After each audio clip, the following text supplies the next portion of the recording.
RJ Rasel ভূত.com YouTube চ্যানেলে আপনাদের সবাইকে স্বাগত জানাচ্ছি। আমি রাসেল।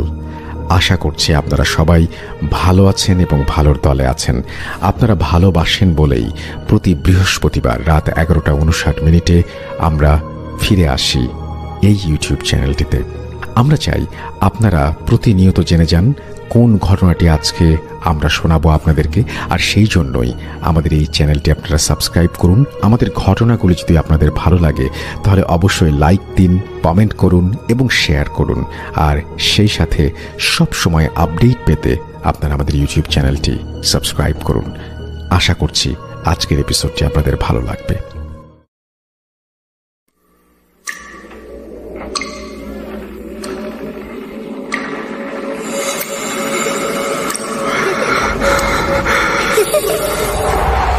লুকোচুরি খেলবে? লুকোচুরি তুমি লুকাও, আমি ঠিকই তোমাকে খুঁজে পাবো।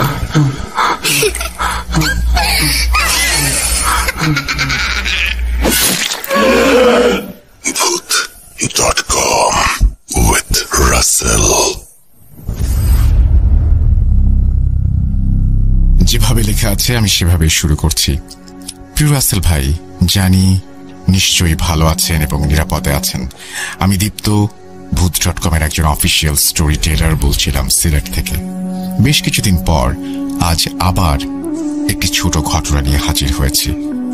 ঘটনাটি সম্পর্কে আমি পরে বলছি, আগে ঘটনাটি শুনে নেওয়া যাক। প্রিয় মা ও বাবা, জানি না তোমরা এই মুহূর্তে এই চিঠিটি পড়ছো কিনা, তবে যেই পড়ে থাকুক না কেন এই কথাগুলো কিন্তু তোমাদের দুজনকে উদ্দেশ্য করেই আমি লিখতে বসেছি। আজ যে কথাগুলো বলছি সেটা দীর্ঘ 21 বছর ধরে আমার বুকে জমে থাকা কষ্ট আর অভিমানের থেকেই লেখা। জানি কোনো রক্ত মাংসের মানুষ অপ্রিয় সত্য কথা সহ্য করতে পারে না, কিন্তু আমার সাথে যা যা হচ্ছে তারপর আমি এই কথাগুলো না লিখে থাকতে পারিনি। হে আল্লাহ, আমাকে ক্ষমা করে দিও, কিন্তু আমিও আর পারছিলাম না সহ্য করতে। আমার অনুপস্থিতিতে হয়তো বাবা মা দুজনের কিছুই এসে যায় না, কিন্তু আমি আমার দাদু ভাই দাদিজান ও নানু ভাই নানিজানের আদরকে খুব মিস করি। ওরাও হয়তো আমার কথা মনে করে ক্ষণে ক্ষণে নীরবে চোখে জল ফেলছে। সবার কাছে ক্ষমা চেয়ে আমি আমার মনের কথাগুলো লিখতে শুরু করলাম।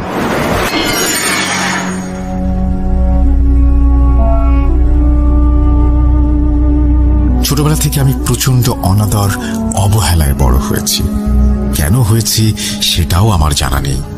দুজন মেয়ে জন্মানোর পর আমার মা বাবা আবার সন্তান নিয়েছিল বিয়ের 12 বছর পর, যদি এবার একটা ছেলে সন্তান হয় সেই আশায়। কিন্তু আমি মেয়ে হয়ে জন্ম নিয়ে তাদের আশা ভরসায় জল ঢেলে দিয়েছিলাম, আর তার প্রতিফলন আমি পদে পদে পেয়ে এসেছি। আমার ইচ্ছা অনিচ্ছার দাম কখনোই ছিল না ওদের কাছে। তীব্র শাসনের মধ্য দিয়ে 21টা বছর ধরে আমাকে দমিয়ে রাখার চেষ্টা করে গেছে। পান থেকে চুন খসলেই আমাকে দুজনেই অকথ্য ভাষায় গালাগালি করেছে, এমনকি আমার গায়ে হাত পর্যন্ত তুলেছে। ছোটবেলা থেকেই দেখেছি আমার দুই আপু আমাকে খুব ভালোবাসে, কিন্তু আমার মা কোনোদিন এসে একটিবার জিজ্ঞেস করেনি আমি কেমন আছি। হয়তো বড় হয়েছি, ওদের দুজনের অত্যাচারের পরিমাণ আরো বাড়তে শুরু করেছে। সবাই বলতো আমি নাকি খুব সুন্দর অভিনয় করতে পারি। আমার খুব ইচ্ছে ছিল নাট্যকলা নিয়ে উচ্চশিক্ষা নেয়ার, কিন্তু কিসের কি, ওদের কারণে আমার সব স্বপ্ন ধূলিসাৎ হয়ে গেল। ঢাকা বিশ্ববিদ্যালয়ের ঘ ইউনিটে পরীক্ষা দিয়েছিলাম, সিলেক্ট হয়েছিলাম। এরপর যখন আমাকে ব্যবহারিক পরীক্ষার জন্য ডাকা হলো তখনই দুজন বেঁকে বসলো। সেদিন আমার মা আমার গালে ঠাস করে যে চটটা মেরেছিল সেটার কথা আমি আজও ভুলতে পারিনি। আপুদের ভালো ভালো প্রতিষ্ঠানে পড়িয়েছে, তাহলে আমার বেলায় এত অবহেলা কি জন্য? শেষমেশ আমাকে বাধ্য করা হলো জাতীয় বিশ্ববিদ্যালয়ে রাষ্ট্রবিজ্ঞান নিয়ে পড়তে। যাই হোক, এই চাপিয়ে দেয়া সিদ্ধান্তকে আমি নিজের নিয়তি মনে করেই সেখানে পড়তে শুরু করেছিলাম। ভেবেছিলাম এবার হয়তো তাদের অত্যাচার থেকে রক্ষা পাবো। আমি তখন 3rd ইয়ারে পড়ছি। যেদিন আমার ইয়ার ফাইনাল শেষ হলো সেদিন বাবা হঠাৎ করে আমার ঘরে ঢুকে রেডি হতে বললেন। আমি খুব খুশি হলাম। মনে হচ্ছিল এতদিন পর হয়তো সৃষ্টিকর্তা আমার দিকে মুখ তুলে চেয়েছেন। ভেবেছিলাম আমাকে নিয়ে হয়তো তিনি কোথাও বেড়াতে যাবেন। আমার মাথায় আকাশ ভেঙে পড়ল যখন জানতে পারলাম আমাকে নাকি আজ পাত্রপক্ষ দেখতে আসছে। মানে আমাকে না জানিয়ে তোমরা আমার বিয়ে ঠিক করে ফেললে? চিৎকার করে বলে উঠলাম।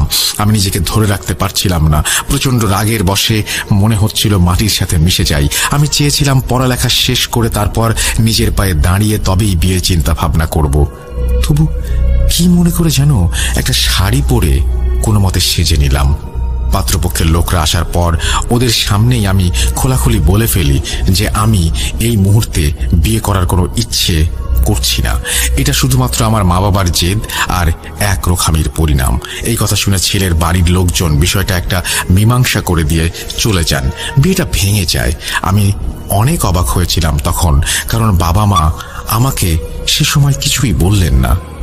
তখন তো আর জানতাম না কি ভয়াবহ বিপদ আমার জন্য অপেক্ষা করছে। প্রায় সপ্তাহখানেক পরের কথা। আমি একদিন রাত্রে ঘুমাচ্ছিলাম। একটা চমৎকার স্বপ্ন দেখে আমার মন প্রাণ জুড়িয়ে যাচ্ছিল। হঠাৎ সবকিছু ভণ্ডুল করে দিয়ে আমার স্বপ্নেই সবকিছু অন্ধকার হয়ে গেল। সবকিছু ছাপিয়ে ভেসে আসে আত্মা উড়িয়ে দেয়া এক খলখলে হাসি। সে হাসি শুনতে না শুনতেই ঘুম ভেঙে গেল।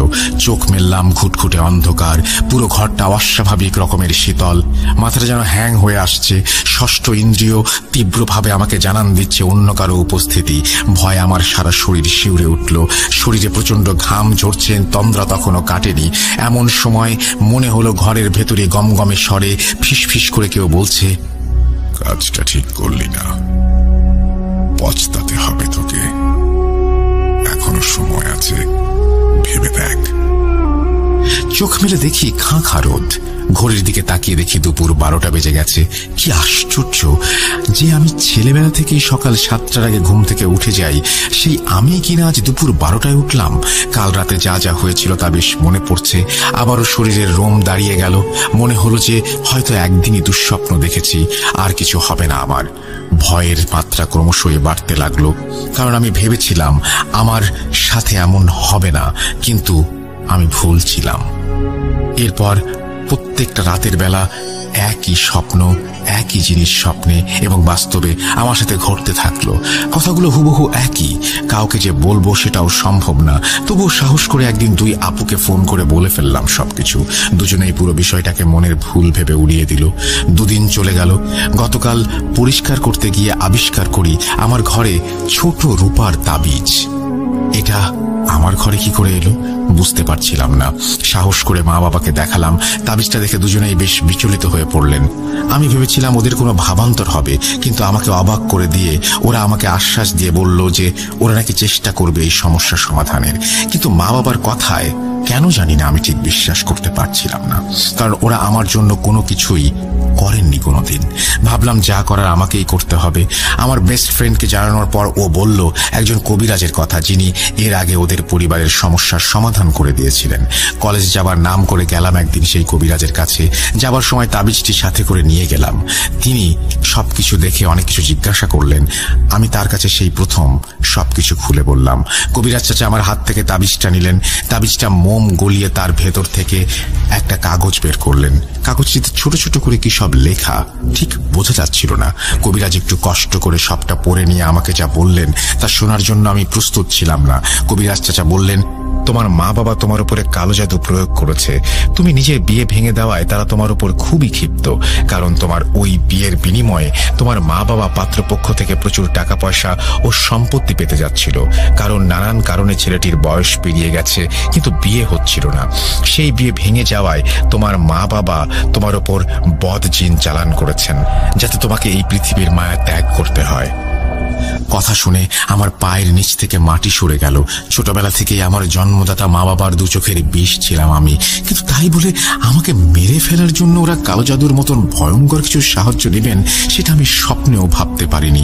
2 চোখ ক্রমশ ঝাপসা হয়ে আসছিল। একসময় চোখ বেয়ে গড়িয়ে পড়ল অশ্রু। 2 পায়ে ভর দিয়ে দাঁড়িয়ে থাকতে কষ্ট হচ্ছিল। সেখানেই হাঁটু ভেঙে বসে পড়লাম। আমার এই অবস্থা দেখে কবিরাজ বললেন, মা জননী দেখো, প্রতিটা সন্তানের কাছে তার মা বাবা হলো পৃথিবীর শ্রেষ্ঠ সম্পদ। সেই বাবা মাই যদি সন্তানের সাথে এমন করে, তাহলে সেই সন্তানের চেয়ে দুর্ভাগ্যবান পৃথিবীতে আর কেউ হয় না। এখনো সুযোগ আছে, বাড়ি যাও, তোমার মা বাবাকে বোঝাও, এখনো এই কালো জাদু কাটিয়ে নেওয়ার উপায় আছে। সাবধানে থেকো মা, তোমার ওপর কিন্তু অনেক বিপদ। কবিরাজের কাছ থেকে দোয়া শিখে নিয়ে বিদায় নিয়ে বাসায় চলে আসলাম। বাসায় এসে চাবি দিয়ে তালা খুলে ঘরে ঢুকে দেখি মা বাবা কেউ ভেতরে নেই। এটাই স্বাভাবিক, রাতে আর ফিরলেন না। ফোন করেছি, কিন্তু তখন ওদের ফোন সুইচ অফ, তাই তাদের সাথে আর কথাই হলো না। হাল ছেড়ে দিয়ে শেষমেশ খেয়ে দিয়ে শুয়ে পড়েছি। সেদিন রাতে আবার একই স্বপ্ন দেখার পর ঘুম ভেঙে উঠেছি। সাথে সাথে এতদিনের শোনা সেই গমগমে কণ্ঠ আজকে আমাকে ভয়ঙ্কর জোরে গর্জন করে চিৎকার করে বলতে লাগলো, নিজের সর্বনাশ নিজেই ডেকে আনলি, অপেক্ষা কর, তোর মৃত্যুর ক্ষণক্ষণই এসেছে। এই কথা শেষ না হতেই বুঝতে পারলাম অসম্ভব শক্তি দিয়ে একটা দানবীয় হাত আমার গলা চেপে ধরেছে। চিৎকার করতে চাইছিলাম, কিন্তু পারলাম না, দম বন্ধ হয়ে আসছে, মরেই যাব হয়তো আজ। মৃত্যুর সন্ধিক্ষণে এসে বাঁচার একটা শেষ চেষ্টাতেই হঠাৎ করে বিদ্যুৎ ঝলকের মতো মাথায় খেলে গেল কবিরাজের দোয়ার কথা।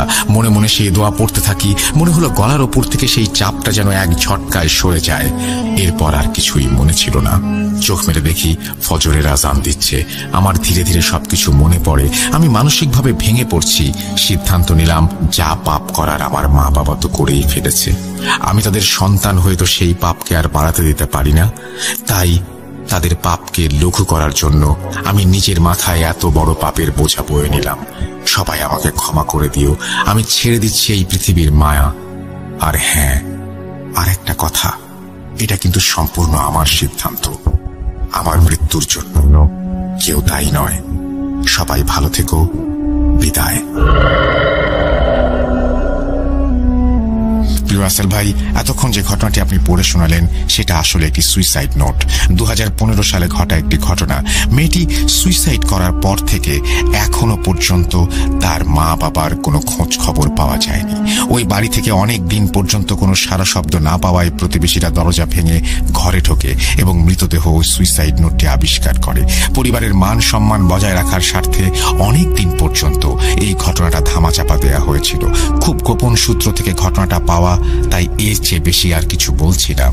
এই ছিল আজকের ঘটনা। আশা করছি সবার ভালো লেগেছে। শব্দ চয়ন ও বানানে কোনো ভুল থাকলে ক্ষমা চেয়ে নিচ্ছি। আবারও ফিরে আসবো নতুন ঘটনা নিয়ে। শুভকামনা সবার জন্য। ভূত.com দীর্ঘজীবী হোক। শুভরাত্রি। দীপ্ত, সিলেট থেকে। থ্যাংক ইউ ভেরি মাচ দীপ্ত, আপনার জন্য এই জীবনে প্রথম একটা সুইসাইড নোট পড়তে পেলাম। এবং আমরা আসলেই চাই যেরকম নতুন নতুন সব মাত্রা যোগ হোক ভূত.com-এ। আপনারা সবাই আমাদের জন্য দোয়া করবেন যেন আমরা এইভাবে আপনাদেরকে আনন্দ দিয়ে যেতে পারি। আর আমাদেরকে ইমেল করবেন। আমাদের ইমেল অ্যাড্রেস হচ্ছে russell.bhoot.com@gmail.com। আপনার নাম, ঠিকানা এবং ফোন নাম্বার সহ আপনার জীবনে ঘটে যাওয়া বা আপনার জানা সেরা ঘটনা লিখে পাঠিয়ে দিন আমাদের কাছে। ঘটনার শুরুতে অবশ্যই উল্লেখ করুন ঘটনাটি আপনি স্টুডিওতে এসে শেয়ার করতে চান, নাকি আপনি চান আপনার ঘটনা আমরা পড়ে শোনাই। যারা দেশের বাইরে রয়েছেন তারা সরাসরি অডিও ক্লিপ পাঠাতে পারেন বা লিখেও পাঠাতে পারেন। ঘটনাটা কমপ্লিটলি আপনাদের ব্যাপার। আমরা চলে যাব আমাদের পরবর্তী ঘটনায়।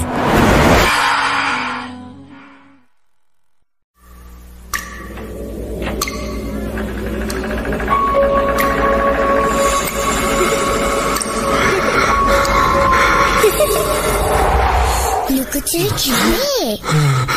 লুকোচুরি?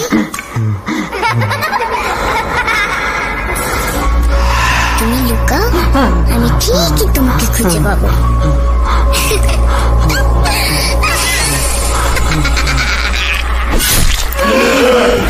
Bhoot.com with Russell। যেভাবে লেখা আছে আমি সেভাবেই পড়ছি।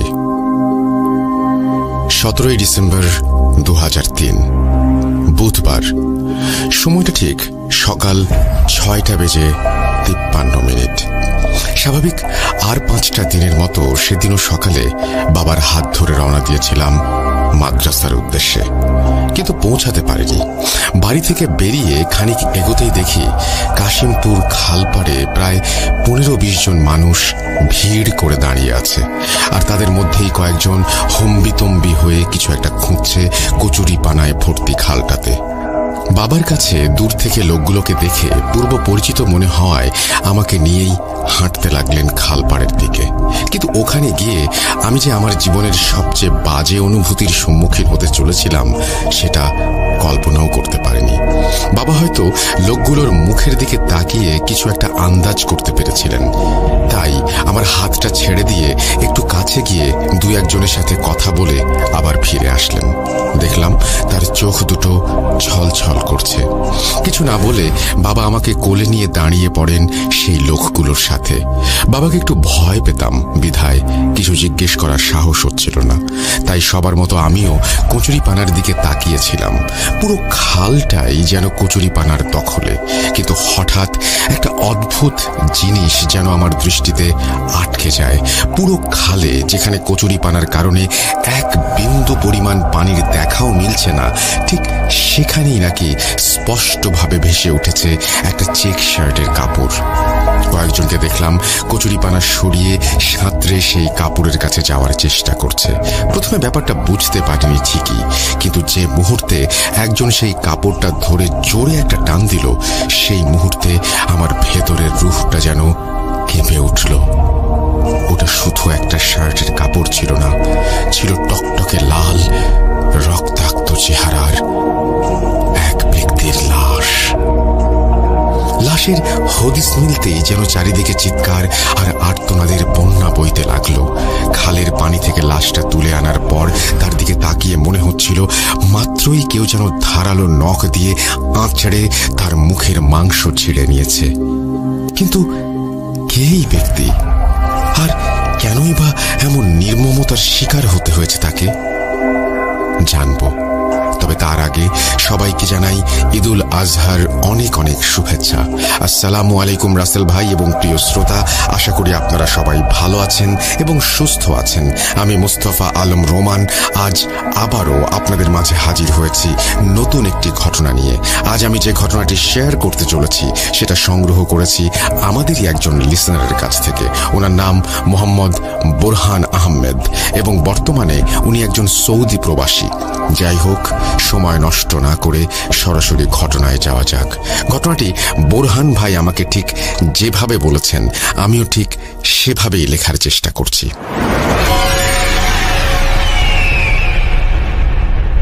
আসসালামু আলাইকুম, আমার নাম মোহাম্মদ বোরহান আহমেদ। আমি সৌদি প্রবাসী হলেও গত রোজার ঈদে 3 মাসের ছুটি নিয়ে দেশে ফিরেছি। কিছু ঘটনা হাতে থাকা সত্ত্বেও গত ঈদে কাজের ব্যস্ততা এবং সময় স্বল্পতার কারণে শেয়ার করার সুযোগ হয়ে ওঠেনি। তাই এবার ঈদ স্পেশাল এপিসোডে একটা ঘটনা শেয়ার করব বলে আগে থেকেই ভেবে রেখেছিলাম।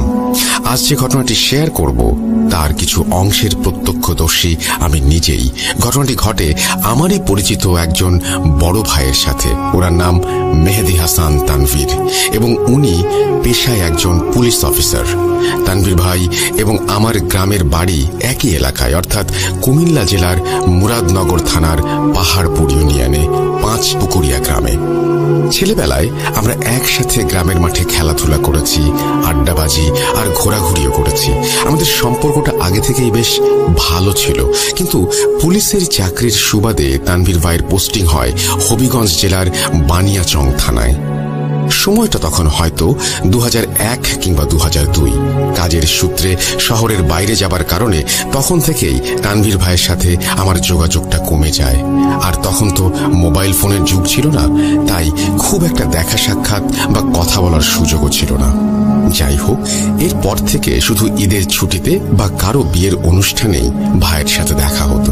এভাবেই প্রায় 1-1.5 বছর কেটে যায়। ভাইয়ের সাথেও সেভাবে আর দেখা সাক্ষাৎ হয় না। এমনই একদিন খেলাধুলা শেষে মাঠ থেকে বাড়ি ফেরার সময় হঠাৎ তানভীর ভাইয়ের সাথে দেখা, কিন্তু সে যেন সম্পূর্ণরূপে বদলে গেছে। তার শারীরিক অবস্থারও কিছু পরিবর্তন ঘটেছে। কথায় কথায় তার এই অবস্থার কারণ জিজ্ঞেস করলে কিছু বলতে চাননি তিনি, তবে বুঝতে পারি পুলিশের চাকরিটা খাটাখাটনি এই অবস্থার মূল কারণ। যাক, দেশের সেবায় নিজেকে নিয়োজিত করা মানে এক রকমের জীবন সার্থক। এরপর আর কিছুক্ষণ কথা বলে আমি বাড়ি ফিরে আসি। বাড়ি ফিরে সবাইকে তানভীর ভাইয়ের সাথে দেখা হবার ব্যাপারে জানাতেই সবাই লাফিয়ে ওঠে, আরে ওর তো বিয়ে ঠিক হয়েছে, আমাদের বাড়িতে এসেছিল বিয়ের দাওয়াত দিতে, তুই বাড়ি ফেরার কিছুক্ষণ আগেই ও বেরিয়েছে। ব্যাপারটা শুনে আমি মনে মনে বেশ খুশি হলাম। যাক, ভালোই হলো, অনেকদিন পর কারো বিয়ের অনুষ্ঠানে যাব।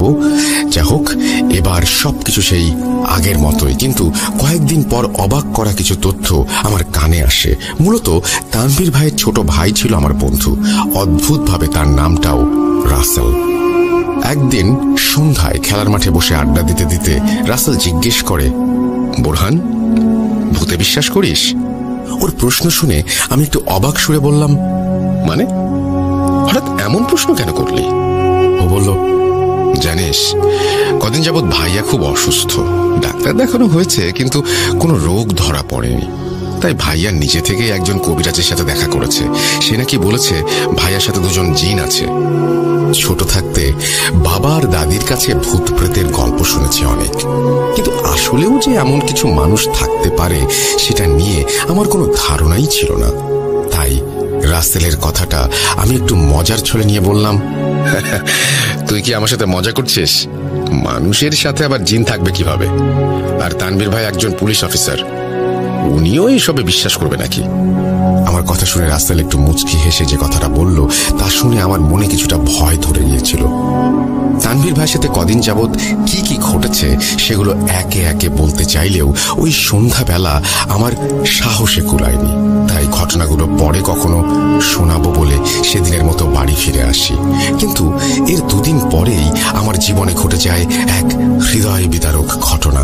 আমার ঘটনাটি এখন বলবো না, তানভীর ভাইয়ের ঘটনার শেষে ওটা উল্লেখ করার চেষ্টা করব। তবে আমার জীবনে ঘটে যাওয়া সেই ঘটনার পর থেকে প্রায় অনেক দিন যাবৎ আর কারো সাথে সেভাবে যোগাযোগ ছিল না। সত্যি বলতে ভয়ে আমি বাড়ি থেকে বেরোতে পারতাম না। আমি সুস্থ হওয়ার পর একদিন বাড়ি থেকে বেরিয়ে দেখা করতে যাই রাসেলের সাথে। সেদিন ওর সাথে অনেক কথা হয় আমার। আর তানভীর ভাইয়ের জীবনে ঘটে যাওয়া ঘটনাগুলোও সেদিন আমার সাথে শেয়ার করে রাসেল। ঘটনার প্রতিটি অংশে যেন আমার শরীর শিউরে উঠতে বাধ্য হচ্ছিল। ঘটনাগুলো তানভীর ভাই রাসেলকে বলেছিল আর রাসেল আমাকে। তবুও আমি তানভীর ভাইয়ের ভাষায় ঘটনাগুলো উল্লেখ করার চেষ্টা করছি। সময়টা 2002 সালের শেষের দিকে। সবেমাত্র সরকারি পরীক্ষায় উত্তীর্ণ হয়ে পুলিশে জয়েন করেছি। প্রথম দিকে খুব একটা প্রেশার না থাকলেও কিছুদিনের মাঝেই আমাকে ট্রেনিং এর জন্য খুলনায় পাঠিয়ে দেওয়া হয়। 6 মাসের সুদীর্ঘ আর স্মরণীয় এক সময়। 6 মাসে যেমন কষ্ট করেছি তেমন এনজয় করেছি। কিন্তু আমার চাকরির জীবনের শুরু 2003 সালের মার্চ মাস থেকে। প্রথম পোস্টিং হয়েছিল বানিয়াচং থানায়। সে যেন এক নতুন অভিজ্ঞতা। তবে সেই মিষ্টি অভিজ্ঞতাগুলোই আস্তে আস্তে তিক্ত হতে শুরু করে আমার জীবনে। পুলিশে জয়েন করার ইচ্ছে আগে থেকেই ছিল ঠিকই, কিন্তু রোজ রোজ চোখের সামনে নির্মমতার শিকার হওয়া বিভৎস লাশ আর বিভিন্ন অরাজকতার পাহাড় দেখতে দেখতে মনটা বিষিয়ে উঠেছিল। আমি যেন এসব কিছু আর সহ্য করতে পারছিলাম না। দম বন্ধ হয়ে আসছিল আমার। শুরুর দিকেই মানসিকভাবে বিপর্যস্ত হয়ে পড়েছিলাম বলে কৌশলে 2 সপ্তাহের ছুটি নিয়ে বাড়ি ফিরে আসি। বেশ ভালোই কাটছিল দিনকাল, কিন্তু ছুটি শেষ হতেই আমার মনের ভেতর কেমন যেন করতে শুরু করলো। যেতে ইচ্ছে করছিল না একদমই, কিন্তু কি আর করার, সরকারি চাকরি, দেশের সেবায় যখন নিয়োজিত হয়েছি তখন যেতে তো হবেই। তাই আর 7-5 না ভেবে আবারও জয়েন করি।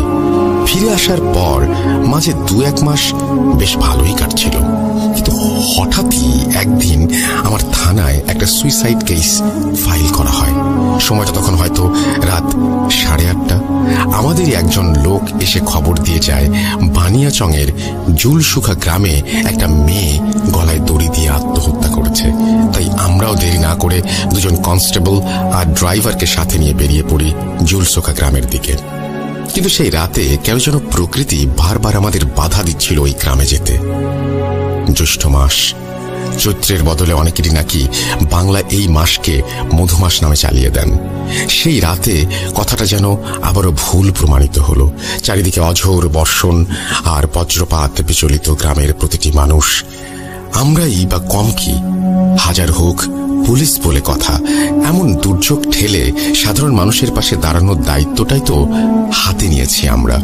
কিন্তু কেন যেন সেদিন দায়িত্ব পালনে বারবার বাধার সম্মুখীন হতে হচ্ছিল আমাদের। আমরা যে জিপ নিয়ে রওনা দিয়েছিলাম তা রাস্তার মাঝে একবার নষ্ট হয়েছে, একবার বৃষ্টি আর বজ্রপাতের কারণে থামতে হয়েছে, আর একবার কাদা মাটিতে আটকে অনেকটা সময় নষ্ট করে ফেলেছি। কিন্তু শেষমেশ অনেক কষ্টে আমরা জুলসোখা গ্রামে পৌঁছতে সক্ষম হই। আশ্চর্যের বিষয় হল, জুলসোখা গ্রামে পৌঁছানোর সাথে সাথেই মুষলধারে চলতে থাকা বৃষ্টি আর বজ্রপাত আকস্মিকভাবে থেমে যায়। বিষয়টা বলতে গেলে তখন কেউ সেভাবে আমলে নেয়নি, কারণ এদিকে আর একটা সমস্যা দেখা দিয়েছে। গ্রামের নামটা জানলেও মূল বাড়ির ঠিকানাটা আমাদের জানা ছিল না, আর বৃষ্টির কারণে আশেপাশে কোনো মানুষও নেই যাকে ডেকে জিজ্ঞেস করব ঠিকানাটা। তবুও আমরা জিপ নিয়ে আস্তে আস্তে সামনের দিকে এগোতে থাকি, আর খানিক এগোতেই লক্ষ্য করি সামনে পুকুর পাড়ে একটি মেয়ে দাঁড়িয়ে আছে। আমরা এগিয়ে গিয়ে সরাসরি তাকে জিজ্ঞেস করি, আচ্ছা, তোমাদের গ্রামে আজ সন্ধ্যায় নাকি একজন আত্মহত্যা করেছে, তুমি কি এই ব্যাপারে কিছু জানো? আসলে আমরা সেই বাড়ির ঠিকানাই খুঁজছি, বাড়িটা চেনো তুমি? আমাদের দেখে আর এমন প্রশ্ন শুনে মেয়েটা বোধহয় একটু ঘাবড়ে গিয়েছিল, কিন্তু পরক্ষণেই দেখলাম সে বেশ সাবলীল ভাবে আমাদের বাড়ির রাস্তাটি দেখিয়ে দিল। সময়টা 9:48। মৃতের বাড়িতে ঢুকতেই একজনের কাছ থেকে জানতে পারি এটা একটা হিন্দু বাড়ি। বাড়িতে প্রচুর মানুষ, আর চারিদিকে পরিবারের লোকজন, বেদনার আত্মচিৎকার। আমরা আর কারো সাথে কথা না বলে সরাসরি ওই রুমে ঢুকে পড়ি যেখানে মেয়েটি গলায় দড়ি দিয়ে আত্মহত্যা করেছে। কিন্তু সেই রুমে ঢুকতেই আমাদের 4 জনের মাথায় যেন একসাথে বাজ পড়ল। আরে, এটা কিভাবে সম্ভব যে মেয়েটা আমাদের রাস্তা চিনিয়ে বাড়ি পর্যন্ত পৌঁছে দিল, তার লাশ এখানে ঝুলছে? এই দৃশ্য আমাদের 4 জনকেই কিছু সময়ের জন্য বাকরুদ্ধ করে দিয়েছিল।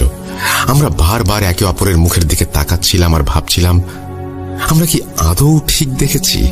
কারণ যে মেয়েটা আমাদের এই বাড়ির ঠিকানা দিয়েছে সে যদি সত্যিই অন্য কেউ হতো, তাহলে হয়তো আমাদের মাঝেই কারো ভুল দেখা বা ভুল ধরে নিতাম। কিন্তু আমরা 4 জনই একসাথে দেখেছি, আর এখন আমাদের সামনেই তার লাশটা ঝুলছে। কিছুক্ষণ চুপ করে দাঁড়িয়ে থাকার পর আমরা মেয়ের ভাইকে ডেকে নিয়ে জিজ্ঞেস করি যে তার আর কোনো বোন আছে কিনা, কিন্তু তার উত্তরটা না বোধক হওয়ায় আমরা আর দেরি না করে নিজেদের কাজ শুরু করে দেই। সিলিংয়ে মোটা দড়ি পেঁচিয়ে গলায় ফাঁস দিয়ে ঝুলে আছে সেই মেয়েটি। জিহ্বার পুরোটাই বেরিয়ে এসেছে মুখ থেকে, আর চোখ দুটো প্রায় বেরিয়ে যাবে বলে মনে হচ্ছে। সে এক বিভৎস দৃশ্য। আমরা একটা দায়ের সাহায্যে সিলিংয়ের সাথে ঝুলতে থাকা দড়িটা কেটে লাশটার নিচে নামাই। দড়িটা বেশ মোটা আর পরিষ্কার ছিল। সত্যি বলতে এরকম দড়ি আমি আগে কখনো দেখিনি। গলা থেকে দড়ির প্যাঁচ খুলতেই দেখি বেশ মোটা দাগ বসে আছে। মেয়ের ভাই জিহ্বার বারবার মুখের ভেতরে ঢুকিয়ে দেওয়ার চেষ্টা করলেও সেটা সম্ভব হচ্ছিল না। আমার জীবনে ওটাই প্রথম সুইসাইড কেস, তাই কিছুটা নার্ভাস ছিলাম, আর বারবার সিনিয়র অফিসারের সাথে যোগাযোগ করছিলাম। ওখানে সব কাজ মিটিয়ে লাশ পোস্টমর্টমের জন্য নিয়ে যাওয়ার সময় মৃতের বাবা আমাকে ডেকে বলেন তিনি কোনো কেস ফাইল করতে চান না, কিন্তু আমাদের ক্ষেত্রে তো এটা সম্ভব নয়। কেস যখন আমাদের কাছে এসেছে তখন তো পোস্টমর্টম করতেই হবে, আর আসল দোষীও খুঁজে বের করতে হবে। তাই তার অনুরোধটি সেদিন রাখতে পারিনি। মেয়ের লাশ একটা চাদরে মুড়ে জিপে তোলা হয়, আর আমাদের 4 জনের সাথে মেয়ের ভাই মর্গে যেতে রাজি হয়। এরপর আমরা রওনা দেই হবিগঞ্জ সদর হাসপাতালের উদ্দেশ্যে। তখন প্রায় রাত 12:30। জুলসোখা থেকে হবিগঞ্জ সদর হাসপাতাল 1.5-2 ঘন্টার রাস্তা। ভালোই ভালোই রওনা দিলে যাবার পথে আবারও আমাদের সাথে সেই অদ্ভুত ঘটনাগুলো ঘটতে শুরু করে, তবে এবার তার পরিমাণটা ছিল মাত্রাতিরিক্ত।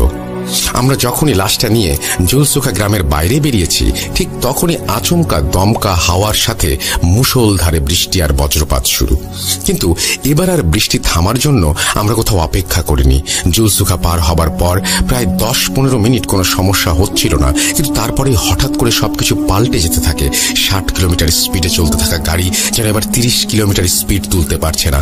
মৃতর ভাইকে সুইসাইডের ব্যাপারে কিছু জিজ্ঞাসাবাদের জন্য আমি তখন তার সাথে গাড়ির ভেতরেই বসেছিলাম, ড্রাইভার হঠাৎ করে গাড়ি স্লো করার কারণ জিজ্ঞেস করলে সে কোনো উত্তর দিতে পারেনি। তবে তার কাছে নাকি গাড়িটা বেশ ভার মনে হচ্ছিল। পরবর্তীতে গাড়ি থামিয়ে চেক করা হলেও কোনো সমস্যার দেখা মেলেনি। তাই আবার আমরা যাত্রা শুরু করি। না, সমস্যা কিন্তু এখানে শেষ হয়নি। ওই যে বলছিলাম, এবারে পরিমাণটা মাত্রাতিরিক্ত। আমরা বানিয়াচং বাজার পার হবার পর বেইলি ব্রিজের কাছে আসতেই দেখি ওখানে রাস্তার কাজ চলার কারণে ব্রিজ বন্ধ। তাই নৌকা ছাড়া এত রাতে খোয়াই নদী পার হবার আর কোনো উপায় নেই। এবার কনস্টেবলকে বলি গাড়ি থেকে নেমে একটা নৌকার ব্যবস্থা করতে। সেও আমার কথা মতো গাড়ি থেকে নেমে নদীর পাড়ে গিয়ে কিছুক্ষণ পর একটা নৌকার ব্যবস্থা করে ফিরে আসে। এরপর আমরা সবাই একে একে গাড়ি থেকে নেমে লাশটা নিয়ে নৌকায় উঠি। ড্রাইভারকে বলেছিলাম জিপ নিয়ে সোজা থানায় চলে যেতে, প্রয়োজন হলে পরে আবার ডেকে পাঠাবো। মেয়েটার লাশ বাদে নৌকায় তখন মোট 5 জন ছিলাম। মেয়ের ভাই, 2 জন কনস্টেবল, নৌকার মাঝি আর আমি। খোলা আকাশের নিচে শীতল বাতাসে নদী পার হতে বেশ ভালোই লাগছিল, কিন্তু সাথে ছিল সদ্য আত্মহত্যা করা একটা লাশ। কেন জানি না এতগুলো মানুষ পাশে থাকার পরেও বারবার আমার মনের ভেতরে কুহু ডাকছিল। আর খানিক পরেই সেই ডাকটাই যেন সত্যি হতে লাগলো। নৌকা যখন নদীর মাঝপথে এসে থেমেছে, ঠিক তখনই একটা কনকনে ঠান্ডা হাত আমার বাম হাতকে খুব শক্ত করে চেপে ধরলো।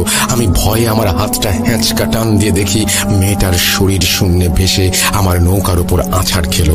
আর এমন আচরণে মেয়েটার ভাই বেশ ক্ষুব্ধ হয়ে আমার দিকে তেড়ে এসে বলল, আপনি এটা কি করলেন?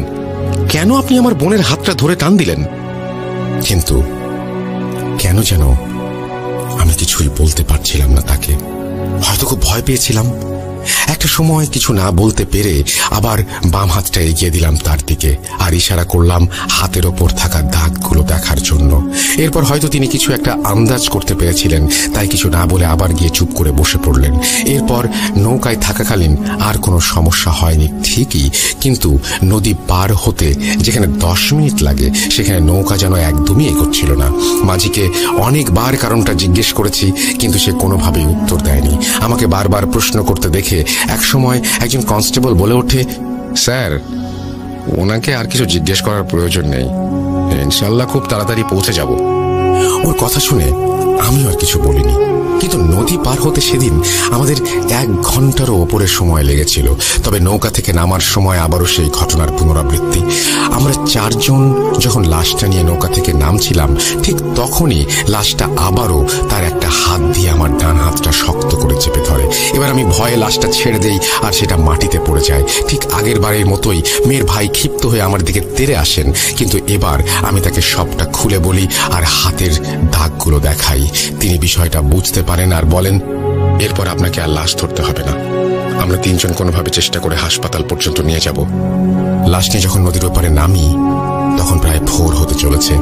চারিদিকে হাতে গোনা 2-1 জন ভ্যান চালক বাদে আর কেউই নেই। এরপর একজন কনস্টেবল পাঠিয়ে ভ্যান ঠিক করে লাশটা ভ্যানে তুলি। বেলি ব্রিজ থেকে সদর হাসপাতাল পর্যন্ত 8 ঘন্টার রাস্তা। ভ্যানে চড়ে দোয়া পড়তে পড়তে বেশ ভালোভাবে এগিয়ে যাচ্ছিলাম। তবে এবার নতুন এক সমস্যা দেখা দেয়। লাশটা যে চাদরে মোড়ানো ছিল, সেই চাদরটা হঠাৎ করে লাশের মুখের ওপর থেকে সরে যায়। আমি 2-1 বার ঠিক করে দিলেও বারবার ওটা সরে যাচ্ছিল। ঠিক তখন রাস্তায় একদমই বাতাস ছিল না, তাই ভ্যান থামিয়ে কনস্টেবলকে সামনে থেকে উঠে পেছনে এসে বসতে বলি আর আমি সামনে চলে যাই। ঠিক সেই মুহূর্তে খুব অস্বস্তি হচ্ছিল আমার, আর অস্থিরতায় ছটফট করছিলাম আমি। আমাকে এমন ছটফট করতে দেখে মেয়ের ভাই কারণ জিজ্ঞেস করেন। আমি ব্যাপারটা খুলে বলি তাকে। তিনি মাথা নিচু করে সবটা শুনে বলেন, এরপর কিছু হলে আমি দায়িত্ব নিয়ে দেখব। এদিকে এমন পরিস্থিতিতে বাকি 2 কনস্টেবলের অবস্থাও ঠিক আমার মতোই।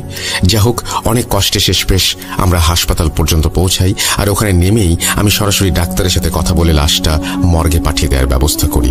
আমার কথা মতো ডাক্তার তাদের ফর্মালিটিস শেষ করে ডোমকে দিয়ে লাশ মর্গে পাঠিয়ে দেন। লাশ মর্গে নিয়ে যাওয়ার পর আমি আমার সিনিয়র অফিসারের সাথে যোগাযোগ করে নানা বাহানা দিয়ে ওখান থেকে থানায় ফিরে আসতে চাই, কিন্তু তিনি কোনোভাবেই রাজি না হয়ে কেসের সব দায়িত্ব আমার উপর দিয়ে দেন। এরপর আমি যেন আর কিছু সহ্য করতে পারছিলাম না। জীবনে প্রথমবার এমন অদ্ভুত কিছুর সম্মুখীন হয়েছি, তাই এত বড় ধাক্কা আমার পক্ষে সামাল দেয়া খুবই কষ্টকর হয়ে পড়েছিল। যাই হোক, তারপরেও আমি হাসপাতাল থেকে যাই আর সব কাজ শেষে লাশ নিয়ে ফেরার প্রস্তুতি শুরু করি। পরদিন বিকাল 5:30 ডাক্তার সব পরীক্ষা নিরীক্ষা শেষ করে আমাদের হাতে লাশ হস্তান্তর করে বলেন রিপোর্ট পেতে 48 ঘন্টা সময় প্রয়োজন। তাই আমরাও লাশ নিয়ে মৃতের বাড়ির উদ্দেশ্যে রওনা দিই। ভেবেছিলাম গতকাল রাতে যা ঘটেছে তাই এই দিনের বেলা হয়তো ভোগাবে না, কিন্তু বেইলি ব্রিজ পার হয়ে নৌকা থেকে নেমে যেই না জিপে উঠেছি, ঠিক তখনই আচমকা চারিদিক অন্ধকার হয়ে ঝড় শুরু হয়ে গেল। আমরা কিছু দূর এগোতেই ঝড়ের সাথে মুষলধারে বৃষ্টি আর বজ্রপাত। এর মধ্যে হঠাৎ করে মাঝ রাস্তায় আমাদের গাড়িটাও বন্ধ হয়ে যায়, যার আর কিছুক্ষণ পরেই মেয়েটার ভাই প্রচন্ড উত্তেজিত হয়ে চিৎকার চেঁচামেচি শুরু করেন। আমি জিপের সামনে থেকে ওনাকে ডেকে এমন উত্তেজিত হবার কারণ জিজ্ঞেস করলে উনি যা বলেন তা অমন দিনের বেলাতেও যে কারো হাড় হিম করে দেবে। মাত্রই নাকি তিনি তার বোনকে একদম আমাদের গাড়ির গা ঘেঁষে দাঁড়িয়ে থাকতে দেখেছেন, আর এটা নাকি একবার নয় কয়েকবার দেখেছেন উনি। ওনার কথা শুনে আমরা কেউ সেই রাস্তায় দাঁড়ানোর সাহস পাইনি, তাই ওনাকে বাইরে তাকাতে মানা করে আমরা কোনো রকম দোয়া দুরুদ পড়তে পড়তে আবার এগোতে শুরু করি। মাঝে আর কোনো সমস্যা হয়নি, তবে জুলসুখা পৌঁছাতে ঝড় বৃষ্টি থেমে যায় এবং হঠাৎ করে চারিদিক 10-15টা কুকুর খুব চিল্লাচিল্লি করতে করতে আমাদের পিছু নেয়। ওই একদিনের ঘটনা বলতে এটুকুই ছিল। এরপর সবাই থানায় ফিরে আসি আর ওখান থেকে পুলিশ কোয়ার্টারে। ভেবেছিলাম সব সমস্যা হয়তো এখানেই শেষ, তবে 48 ঘন্টা পর আমার জন্য আরো মারাত্মক কিছু অপেক্ষা করতে পারে তা কখনো কল্পনাও করিনি। যথারীতি মাঝের 2 দিন বেশ ভালোভাবে কাটলেও তৃতীয় দিন দুপুরে একজন সিনিয়র অফিসারের ফোন কলে আমার মাথায় যেন আকাশ ভেঙে পড়ে। আমি ব্যক্তিগত কাজে অন্য একটি এলাকায় গিয়েছিলাম। তিনি ফোন করে সরাসরি আমাকে থানায় উপস্থিত হতে বলেন। কারণ জিজ্ঞেস করলে বলেন, ঝুমা বণিকের পোস্টমর্টম রিপোর্টে তোমার ডিএনএ পাওয়া গিয়েছে। ঝুমা বণিক মানে সেই মেয়েটা যার সুইসাইড কেস আমি হ্যান্ডেল করেছিলাম। এটা শুনে সব কাজ ফেলে দৌড়ে থানার উদ্দেশ্যে রওনা দেই। আমার তখনও খেয়াল হয়নি বা মাথায় আসেনি পোস্টমর্টমে কেন আমার ডিএনএ ডিটেক্ট হয়েছে। থানায় পৌঁছানোর পর দেখি সেই মেয়েটির ভাই আর সাথে 2জন লোক বসে আছেন আমার সাথে কথা বলার জন্য। এরপর আমি আমার সিনিয়র অফিসারের সাথে দেখা করলে জানতে পারি মেয়েটার ভাই তাকে জানিয়েছে যে লাশ নিয়ে যাওয়ার সময় 2বার ঝুমা আমার হাত চেপে ধরেছিল, তাই হাতের নখের ভেতর থেকে ডিএনএ আইডেন্টিফাই করেছে ডাক্তাররা। যদিও প্রথম দিকে ব্যাপারটা কেউ বিশ্বাস করতে চায়নি, কিন্তু পরবর্তীতে বাকি 2 কনস্টেবল আমার পক্ষ নিয়ে কথা বললে সবাই বুঝতে পারেন।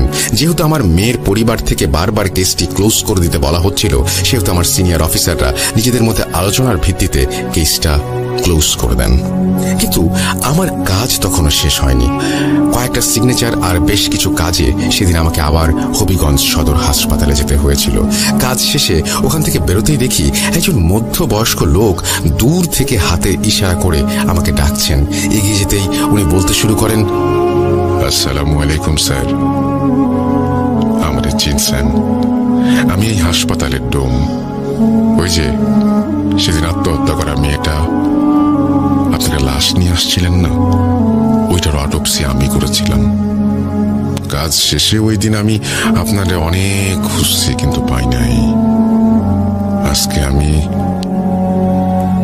আপনি যদি একটু সময় দেন তাহলে 2টা কথা বলতাম। প্রথমে ওনার কথা শুনে ভেবেছিলাম সেদিনের কাজের জন্য কোনো বকশিস চাইবে। আসলে এসব কাজের আগে ডোমরা মাঝে মধ্যে নেশা ভাঙ করে থাকে, তাই হয়তো। যা হোক, ওসব ভাবনা বাদ দিয়ে আমি তাকে অনুমতি দিলে সে আমাকে কিছু কথা বলে, যেগুলো শুনে আমার একার পক্ষে থানায় ফিরে যাওয়াটা বেশ কষ্টসাধ্য মনে হচ্ছিল। কথাগুলো এমন ছিল যে, স্যার, আমি প্রায় 13 বছর যাবৎ এই কাজের সাথে যুক্ত। আমার জীবনে আমি বহু লাশ কাটছি। যদি আন্দাজ করি তাইলে প্রায় 250 মতো হবে। কিন্তু এই 250 লাশ কাটতে গিয়েও আমি আমার জীবনে এতটা নার্ভাস হই নাই যতটা ওই মেয়ের লাশ কাটতে গিয়ে হয়েছিলাম। ওই দিন কাজ শুরুর আগ মুহূর্ত থেকেই কেন জানি না আমার শরীরটা প্রচন্ড খারাপ করতেছিল, আর বারবার মনে হচ্ছিল কর্কশ মহিলা কণ্ঠে কেউ আমারে বলতেছে, খবরদার এই লাশের একটা অঙ্গ প্রত্যঙ্গও যদি বাইরে থেকে যায় তাহলে তোকে বাঁচানোর মতো এই পৃথিবীতে কেউ থাকবে না, এই শরীর শুধু আমাদের। এই কথাটা আমি বেশ স্পষ্টভাবে শুনেছি, কিন্তু তখন আমি নেশার ঘোরে ছিলাম, তাই খুব একটা পাত্তা দেই নাই। সবচেয়ে অদ্ভুত বিষয় হইল, যখন সব পরীক্ষা নিরীক্ষা শেষে ডাক্তার চইলা যান, তখন আমি লাশ সেলাই করার সময় অনুভব করতেছিলাম বারবার কেউ আমারে মনে করায় দিতেছে, তুই এটা ভুলে গেছিস, তুই ওটা ভুলে গেছিস। কিন্তু আমার কাছে মনে হইতেছিল এবারে কণ্ঠস্বরটা অন্যরকম, আর একজন মহিলার। ওই মুহূর্তে আমি খুব ভয় পাইতে শুরু করি, তাই তাড়াতাড়ি কাজ শেষে খাতায় সিগনেচার করে বাড়ির পথে রওনা দিয়েছিলাম। কিন্তু বিপদ যেন আমার পিছুই ছাড়ে না। বাড়ি যাবার পথে প্রায় 3-4 বার মনে হয়েছে কেউ আমার পিছে পিছে আসতেছে। প্রথমে কয়েকবার পিছে তাকায়াও কিছু দেখতে পাই নাই, কিন্তু একদম বাড়ির কাছাকাছি পৌঁছায় তখন শেষবারের মতো পিছনে তাকালাম। তখন দেখি ওই মেয়েটাই আর একজনের সাথে নিয়ে আমার থেকে কয়েক কদম দূরে দাঁড়ায় আছে। এরপর আমি আর পিছনে তাকাই নাই, সোজা দৌড় দিয়া বাড়ি চলে আসছি। তারপর থেকে আমার সাথে কোনো সমস্যা হয় নাই। আপনি এ ব্যাপারে কিছু জানেন নাকি, বা আমারে সাহায্য করতে পারবেন কিনা সেটা ভাই আপনার খোঁজ করতেছিলাম। আর কেউ লক্ষ্য করুক বা না করুক, আমি সেদিন আপনার 2 হাতে বইসা যাওয়া রক্তের লাল দাগগুলো কিন্তু ঠিকই লক্ষ্য করছিলাম। ডোমের কাছ থেকে ঘটনাগুলো শোনার পর আমি শুধু একটাই প্রশ্ন করেছিলাম, যেদিন আপনার পিছু নিয়েছিল সেদিন মেয়েটির সাথে আরেকজন কে ছিল? ডোম উত্তরে বলেন, দূর থেকে চেহারা খেয়াল করতে পারি নাই, কিন্তু সেও একজন মহিলা ছিলেন। তার পরনে আসিল কমলা রঙের শাড়ি। এরপর কিছু টাকা সেই ডোমের হাতে দিয়ে সরাসরি অফিসে কল করি আর কাজের উসিলায় একজন কনস্টেবলকে পাঠিয়ে দিতে বলি। পরবর্তীতে কনস্টেবল এলে আমি ওর সাথে সেদিন থানায় গিয়েছিলাম। যাই হোক, এরপর প্রায় সবকিছুই ঠিকঠাক চলছিল। 1-2 দিন করে প্রায় 1 সপ্তাহ আমার সাথে আর কিছু ঘটেনি। আর বলতে গেলে ওই 7 দিনে আমিও ব্যাপারটা সম্পূর্ণ ভুলে গিয়েছিলাম। কিন্তু 8ম দিন ঘটে আর এক অদ্ভুত ঘটনা। ওই দিন আমি স্বপ্ন দেখে বুঝলাম ঝুমা বণিক নামের সেই মেয়েটা আমার স্বপ্নে এসে বেশ করুণ সুরেই বলছে, আমার মৃত্যুটা তো স্বাভাবিক ছিল না। সবটা জেনেও কেন আপনি বাবার কথায় তদন্ত বন্ধ করে দিলেন? আমি তো নিজের ইচ্ছায় মরিনি, আমাকে জোর করে মৃত্যুর দিকে ঠেলে দেওয়া হয়েছে। তাই দয়া করে আপনি আবার তদন্ত করুন। স্বপ্নটা শেষ হতেই আমার ঘুম ভেঙে যায়। বিছানা ছেড়ে উঠে বেশ অনেকক্ষণ যাবৎ বিষয়টা নিয়ে আমি ভাবতে থাকি, কিন্তু কোনো কুল কিনারা খুঁজে পাই না। তাই বাকি 2 কনস্টেবল আর ড্রাইভারের সাথে কথা বলে জানার চেষ্টা করি ওরা স্বপ্নে কিছু দেখেছে কিনা। ওদেরকে জিজ্ঞেস করলে ওরা বলে ওরা কেউ নাকি স্বপ্ন দেখেনি। তাই আমিও তখন স্বপ্নটাকে স্বাভাবিক সাধারণ স্বপ্ন বলেই মনে মনে সান্ত্বনা দিতে শুরু করি। কিন্তু আশ্চর্যজনকভাবে পরের দিন ঠিক একই স্বপ্ন দেখি আমি। এবার আমার মনের সন্দেহ বাসা বাঁধতে থাকে। তাই নতুন করে কেস ওপেন না করে আমি নিজের মতো করে তদন্ত শুরু করতে থাকি। প্রথমে আমি ঝুমা বণিকের ভাইয়ের সাথে দেখা করি আর আবারও নতুন করে জিজ্ঞাসাবাদ করি, কিন্তু তেমন কোনো তথ্যই সেখান থেকে সংগ্রহ করতে পারিনি। পরবর্তীতে ওনার বাবার সাথেও ব্যাপারটা নিয়ে আলোচনা করি, কিন্তু তাতেও বিশেষ লাভ হয়নি। শুধু এতটুকু জানতে পারি যে সে খুব হাসি খুশি একজন মেয়ে ছিল আর কয়েকদিন পর নাকি তার বিয়ে হবার কথা ছিল। বিয়ের কথা শুনে আমি সেই পাত্রপক্ষের সাথে অনেক যোগাযোগের চেষ্টা করি। পাত্রের নাম ছিল সাগর বণিক। তারাও বণিক পরিবারের লোক ছিলেন, তবে তাদের মাঝে আমি কিছু সন্দেহজনক লক্ষ্য করিনি বিধায় বেশ হতাশ হয়ে কোয়ার্টারে ফিরে আসি। ওই দিন বেশ ক্লান্ত ছিলাম বলে একটু আগে ভাগেই শুয়ে পড়ি, কিন্তু আমার ঘুম আসছিল না। হঠাৎ কেসের ব্যাপারে ভাবতে ভাবতে মনে হলো কেউ যেন আমার কানের কাছে ফিসফিস করে বলছে, ওরা কোনো মানুষ ছিল না। কথাটা শুনে আমি একটু হকচকিয়ে বিছানা থেকে উঠে পড়ি। আমি কি সত্যি ঠিক শুনলাম নাকি ওটা আমার মনের ভুল? ব্যাপারটা বুঝতে প্রায় 1 দিন সময় লেগেছে, কারণ পরবর্তীতে তদন্তের কোনো অগ্রগতি না হয় আমি আবার সেই স্বপ্ন দেখি। কিন্তু এবার স্বপ্নের শেষ অংশে ঝুমা এসে বলে গেছে যারা ওকে মেরেছে তাদের কেউই নাকি মানুষ ছিল না। এরপর যথারীতি আমার ঘুম ভেঙে যায়, কিন্তু এবারও আমি স্বপ্নের সাথে বাস্তবতার কোনো মিল খুঁজে পাচ্ছিলাম না। তাই ওই দিন এলাকায় আমার পরিচিত এক হুজুরের সাথে আমি যোগাযোগ করি। হুজুরের সাথে কথা বলে তাকে সবটা জানালে তিনি আমার কাছে একদিনের সময় চেয়ে নেন আর বলেন একদিন পর সবটা জেনে তিনি আমাকে জানাবেন। ঘটনার পরদিন ভোরে ফজরের নামাজের পরপরই হুজুর আমার সাথে দেখা করতে আসেন আর শুরুতেই বলে ওঠেন, সামনে তোমার অনেক বিপদ, যত দ্রুত সম্ভব ছুটি নিয়ে গ্রামের বাড়ি ফিরে যাও।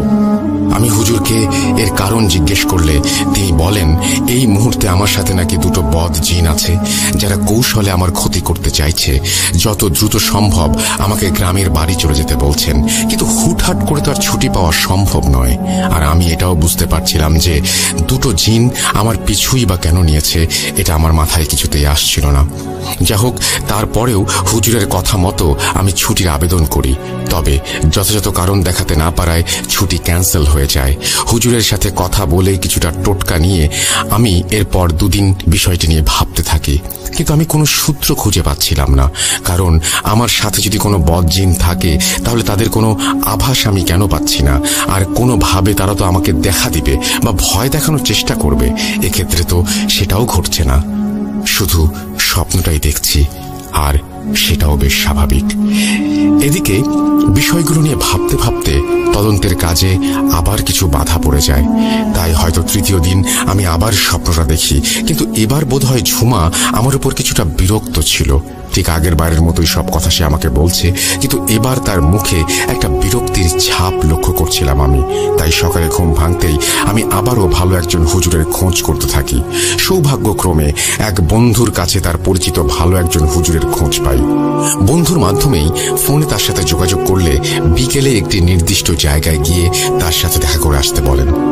আমি আমার সব কাজ শেষ করে ওই দিন বিকেলে হুজুরের সাথে দেখা করতে যাই। হুজুরের সাথে দেখা করে সালাম দিতেই উনি আমাকে বসতে বলেন এবং আমি সমস্যাগুলো নিয়ে কথা শুরু করার আগেই উনি নিজে থেকে সবটা বলতে শুরু করেন।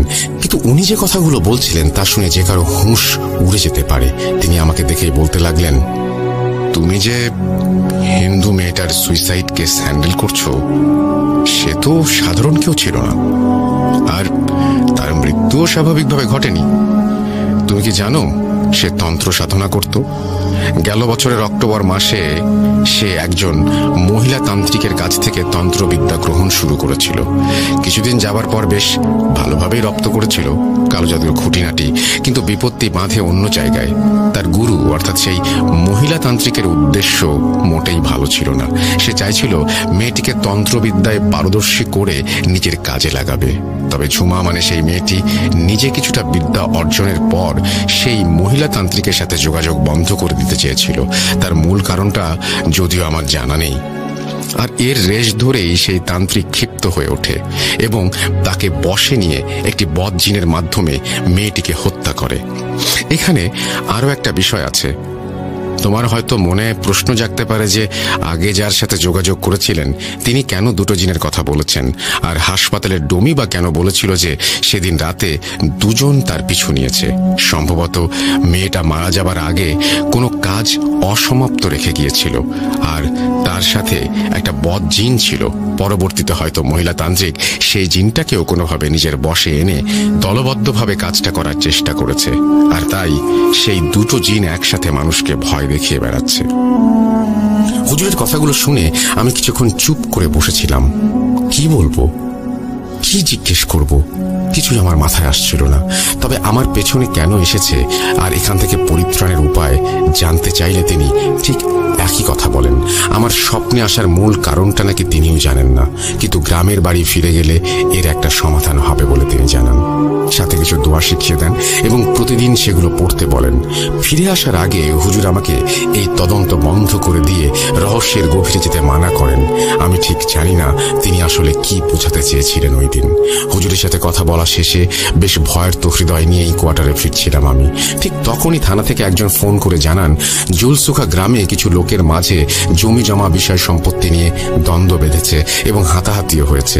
এতে কিছু মানুষ গুরুতর আহত হওয়ায় দ্রুত ফোর্স নিয়ে আমাকে সেখানে উপস্থিত হতে বলা হয়েছে।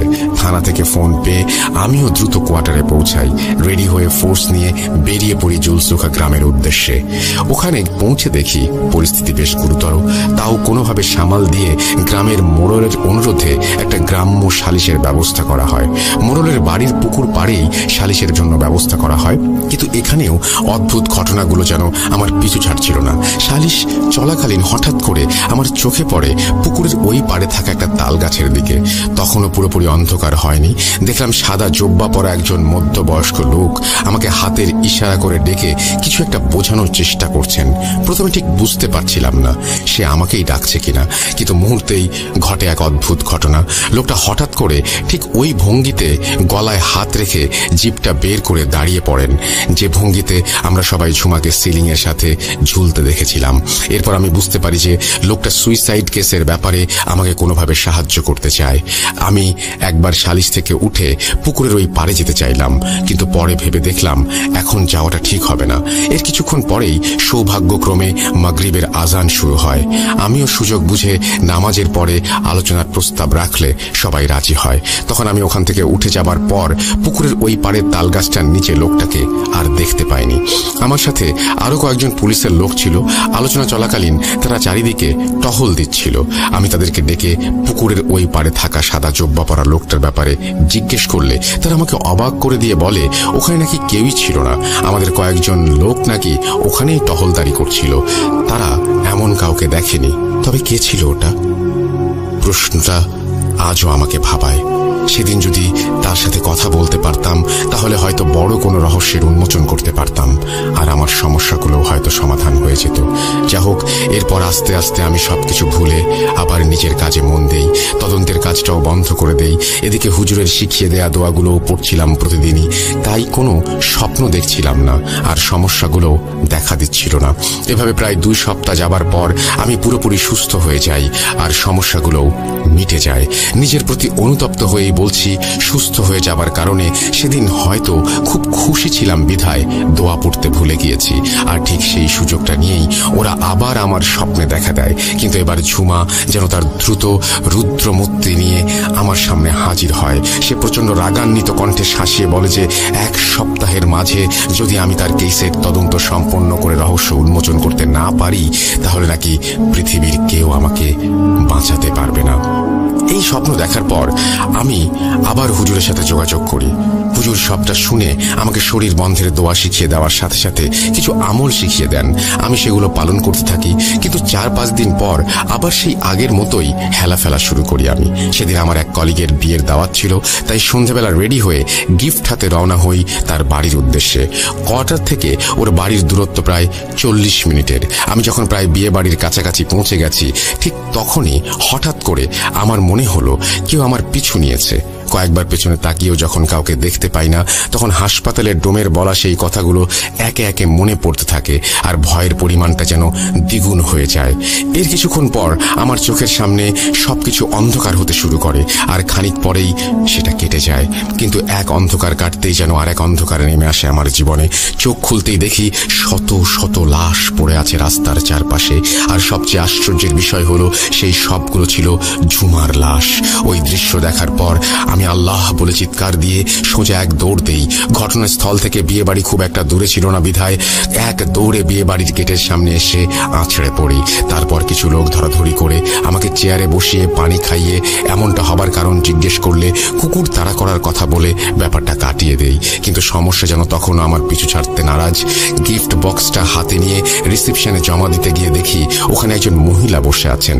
কাছে গিয়ে খাতায় নাম লিখে গিফট জমা দেই, এবং যেই না উঠে তাকিয়েছি অমনি চমকে দেখি 2 কদম পিছিয়ে এসেছি, কারণ ওটা অন্য কেউ ছিল না, ওটা ছিল ঝুমা।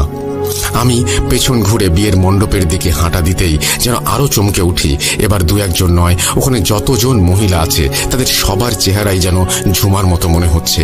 সবার চোখ দুটো জিহ্বা যেন মুখ থেকে বেরিয়ে এসেছে, ঠিক যেমনটা ঝুমার ক্ষেত্রে হয়েছিল। এই দৃশ্য সহ্য করতে না পেরে একটা সময় আমি জ্ঞান হারাই। আমার জ্ঞান ফেরে তখন আমি বিছানায় শুয়েছিলাম, আর আমার পাশে সেই কলিগ, সাথে আরো কিছু মানুষ। হঠাৎ করে অজ্ঞান হয়ে যাবার কারণ জিজ্ঞেস করলে সারাদিন পুলিশের চাকরির দৌড়ঝাঁপের স্ট্রেসের কথা বলে কাটিয়ে দেওয়ার চেষ্টা করি। এরপর আমি ওখান থেকে অসুস্থতার নাম করে চলে আসতে চাইলেও না খাইয়ে কেউ ছাড়তে চায়নি। খাওয়া দাওয়া শেষ হলেও ওখান থেকে একা যাওয়া আমার পক্ষে সম্ভব ছিল না।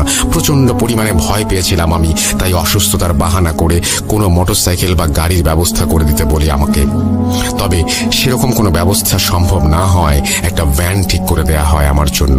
আমিও দোয়া পড়তে পড়তে ভ্যানে উঠে পড়ি। যাওয়ার সময় অনেকটা রাস্তা চোখ বন্ধ করেছিলাম, কিন্তু কিছু দূর যাওয়ার পরেই যেই না আমি চোখ খুলেছি অমনি দেখলাম ভ্যানের ওপর সাদা কাপড়ে মোড়ানো একটা লাশ। আমি চিৎকার দিতে চাইলেও আমার গলা দিয়ে টু শব্দও বের হচ্ছিল না। ঠিক সেই মুহূর্তে ভ্যান চালক আমাকে উদ্দেশ্য করে বলল, মামা, ভয় পাইয়েন না, সমস্যা হইব না, প্রায় পৌঁছে গেছি। ভ্যান চালকের কথা শুনেই যেন আমি আমার বাক শক্তি ফিরে পেলাম। আমি ভয়ে কাঁপতে কাঁপতে জিজ্ঞেস করলাম, ভয় পেয়েন না মানে কি বলতে চাও তুমি? আমার কথা শুনে ভ্যান চালক কোনো উত্তর না দিয়ে সোজা কোয়ার্টারের সামনে নামিয়ে দিয়ে ভাড়া নিয়ে চলে গেলেন।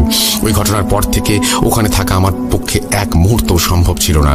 তাই নানা বাহানা দিয়ে এক আত্মীয়র মাধ্যমে 21 দিনের ছুটি নিয়ে আমি কুমিল্লায় ফিরে আসি, আর হুজুরের শিখিয়ে দেওয়া দোয়াগুলো আবারও পড়তে শুরু করি। বাড়ি ফিরে আসার পর প্রথম 3 দিন বেশ ভালোই ছিলাম, কিন্তু তারপর থেকে আমি হঠাৎ করে অসুস্থ হতে শুরু করি। ঠিক মতো খাওয়া দাওয়া করতে পারছিলাম না। প্রতি রাতেই দুপায়ে বেশ ব্যথা অনুভব করতাম। ব্যাপারটা মাকে জানালে তিনি ডাক্তার দেখাতে বলেন। তবে আমি বুঝতে পারছিলাম যে আমার সাথে যা ঘটছে তা স্বাভাবিক কিছু নয়। তাই আমি মাকে একজন কবিরাজের সাথে যোগাযোগ করার কথা বলি। মা শিখেলে মানুষ, তাই তেমন কিছু জিজ্ঞেস না করে বেশ খুশি মনেই আমার মামাকে দায়িত্ব দেন একজন ভালো কবিরাজ খুঁজে বের করার জন্য। মামা আমাকে খুব ভালোবাসেন। তিনি হয়তো আমার অসুস্থতার কথা শুনে অপ্রাকৃত কিছু আন্দাজ করতে পেরেছিলেন, তাই দেরি না করে একজন ভালো কবিরাজের খোঁজ বের করে আমাকে তার কাছে নিয়ে যান। কবিরাজটা বোধহয় আসলেই ভালো ছিল। ওনার আস্তানায় গিয়ে দেখলাম অনেক মানুষের ভিড় ওনার সাথে দেখা করার জন্য। আমরাও কিছুক্ষণ অপেক্ষা করলাম। মামা আগে থেকেই হুজুরকে আমার ব্যাপারে সব বলে রেখেছিলেন, তাই আমি আর মামা কবিরাজের ঘরে প্রবেশ করার আগে সে নিচ থেকে বেরিয়ে এসে একটা পাত্র থেকে পানি নিয়ে মন্ত্র পড়তে পড়তে আমার চারিদিকে ছিটিয়ে দেন। তারপর আমাদের দুজনকে সাথে নিয়ে ঘরে প্রবেশ করেন। কিন্তু হঠাৎ উনি নিজে থেকে বাইরে এসে মন্ত্র পড়তে পড়তে কেন চারিদিকে পানি ছিটালেন, সেই প্রশ্নটা তখনও আমার মাথায় ঘুরপাক খাচ্ছিল। আমি কিছুটা ভাবুক দেখে কবিরাজ নিজে থেকেই বললেন, তোর সাথে 2টা পথ আছে রে বাবু। মন্ত্র বইরা পানি না ছিটাইলে ওরা তোর সাথে আমার ঘরে ঢুকে পড়তো, পরে তোরই সমস্যা হইতো, তাই ভাগায় দিছি। কবিরাজের কথা শুনে আমি একটু আশ্বস্ত হই। এরপর সব ঘটনা কবিরাজকে খুলে বললে সে জানায়, দেখ বাবু, আমিও হলপ কইয়া কইতে পারুম না ঘটনার এতগুলো মানুষ থাকতেও কেন ওরা শুধু তোর পিছেই লাগছে। তাই এইখানে একটা উপায় আছে, তোর যত তাড়াতাড়ি সম্ভব বিয়া করাই দিতে হবে। সবচেয়ে ভালো হয় যদি আগামী সপ্তাহের মাঝে শুভ কাজটা হয়।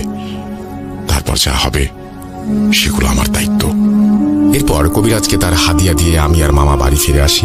এদিকে বাড়ি ফেরার পর মামা আমার মা বাবাকে সবটা জানিয়ে দিলে বাড়িতে যেন কান্নার রোল পড়ে যায়। এরপর পারিবারিকভাবে আরো কিছু বিষয় ছিল, সেগুলো না হয় নাই বলি।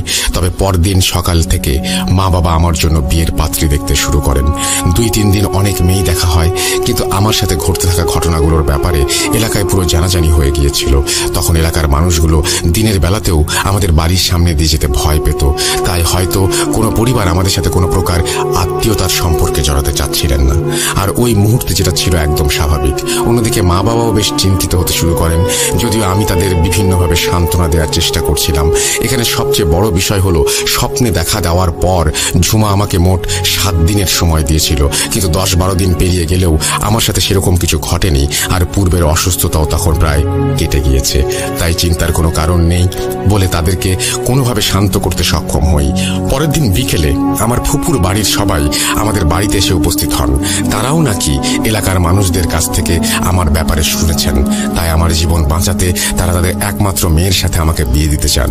আর তাদের সেই প্রস্তাব নিয়েই নাকি তারা আমাদের বাড়িতে এসেছেন। ফুপুর কথা শুনে মা বাবা বুকটা যেন খুশিতে ভরে উঠেছিল, কিন্তু আমি কেন যেন খুব একটা বেশি খুশি হতে পারছিলাম না। এদিকে বিয়ে ঠিক হবার পর থেকেই আমি আবার অসুস্থ হতে শুরু করি। ঝুমার লাশ হাসপাতালে নিয়ে যাওয়ার সময় ঠিক যেমন অস্বস্তি আর অস্থিরতায় ছটফট করছিলাম, বিয়ের পাকা কথা হবার পরের দিন থেকে আমি আবার সেভাবেই অস্থিরতা বোধ করছিলাম। তাই বাবা মা আর দেরি করতে চাননি। তারা 2-1 দিনের মাঝেই ছোট্ট একটা আয়োজনে বিয়েটা করিয়ে দিতে চাইলেন। সেজন্য আমি আর আপত্তি জানাইনি।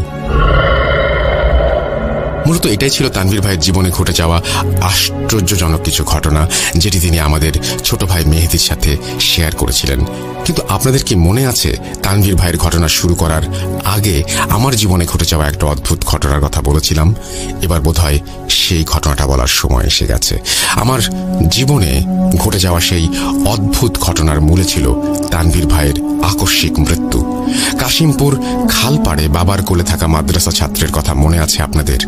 ওটা আর কেউ নয়, ওটা ছিলাম আমি। খালের পানিতে কচুরিপানার মাঝে ভেসে থাকা লাশটাও অন্য কারো ছিল না, ওটা ছিল তানভীর ভাইয়ের লাশ। ওই দৃশ্য আমাকে আজও তাড়নায় চষে বেড়ায়।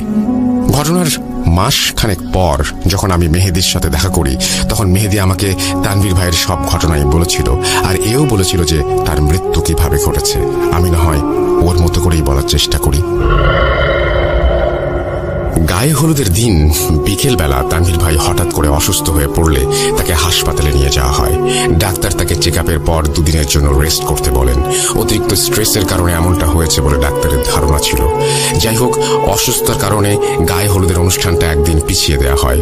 ওই দিন রাতের বেলা আমি ভাইয়ার পাশেই ছিলাম, আর তখনই কেন জানি না ভাইয়া আমাকে তার জীবনে ঘটে যাওয়া ঘটনাগুলো নিজে থেকেই বলতে শুরু করেন। আমি চুপচাপ ভাইয়ার কথা শুনছিলাম, কিন্তু কখনো কল্পনাও করিনি যে মাত্র একদিনের মাথায় আমাকে আমার বড় ভাই হারাতে হবে। একদিন পরেই ছিল গায়ে হলুদের অনুষ্ঠান।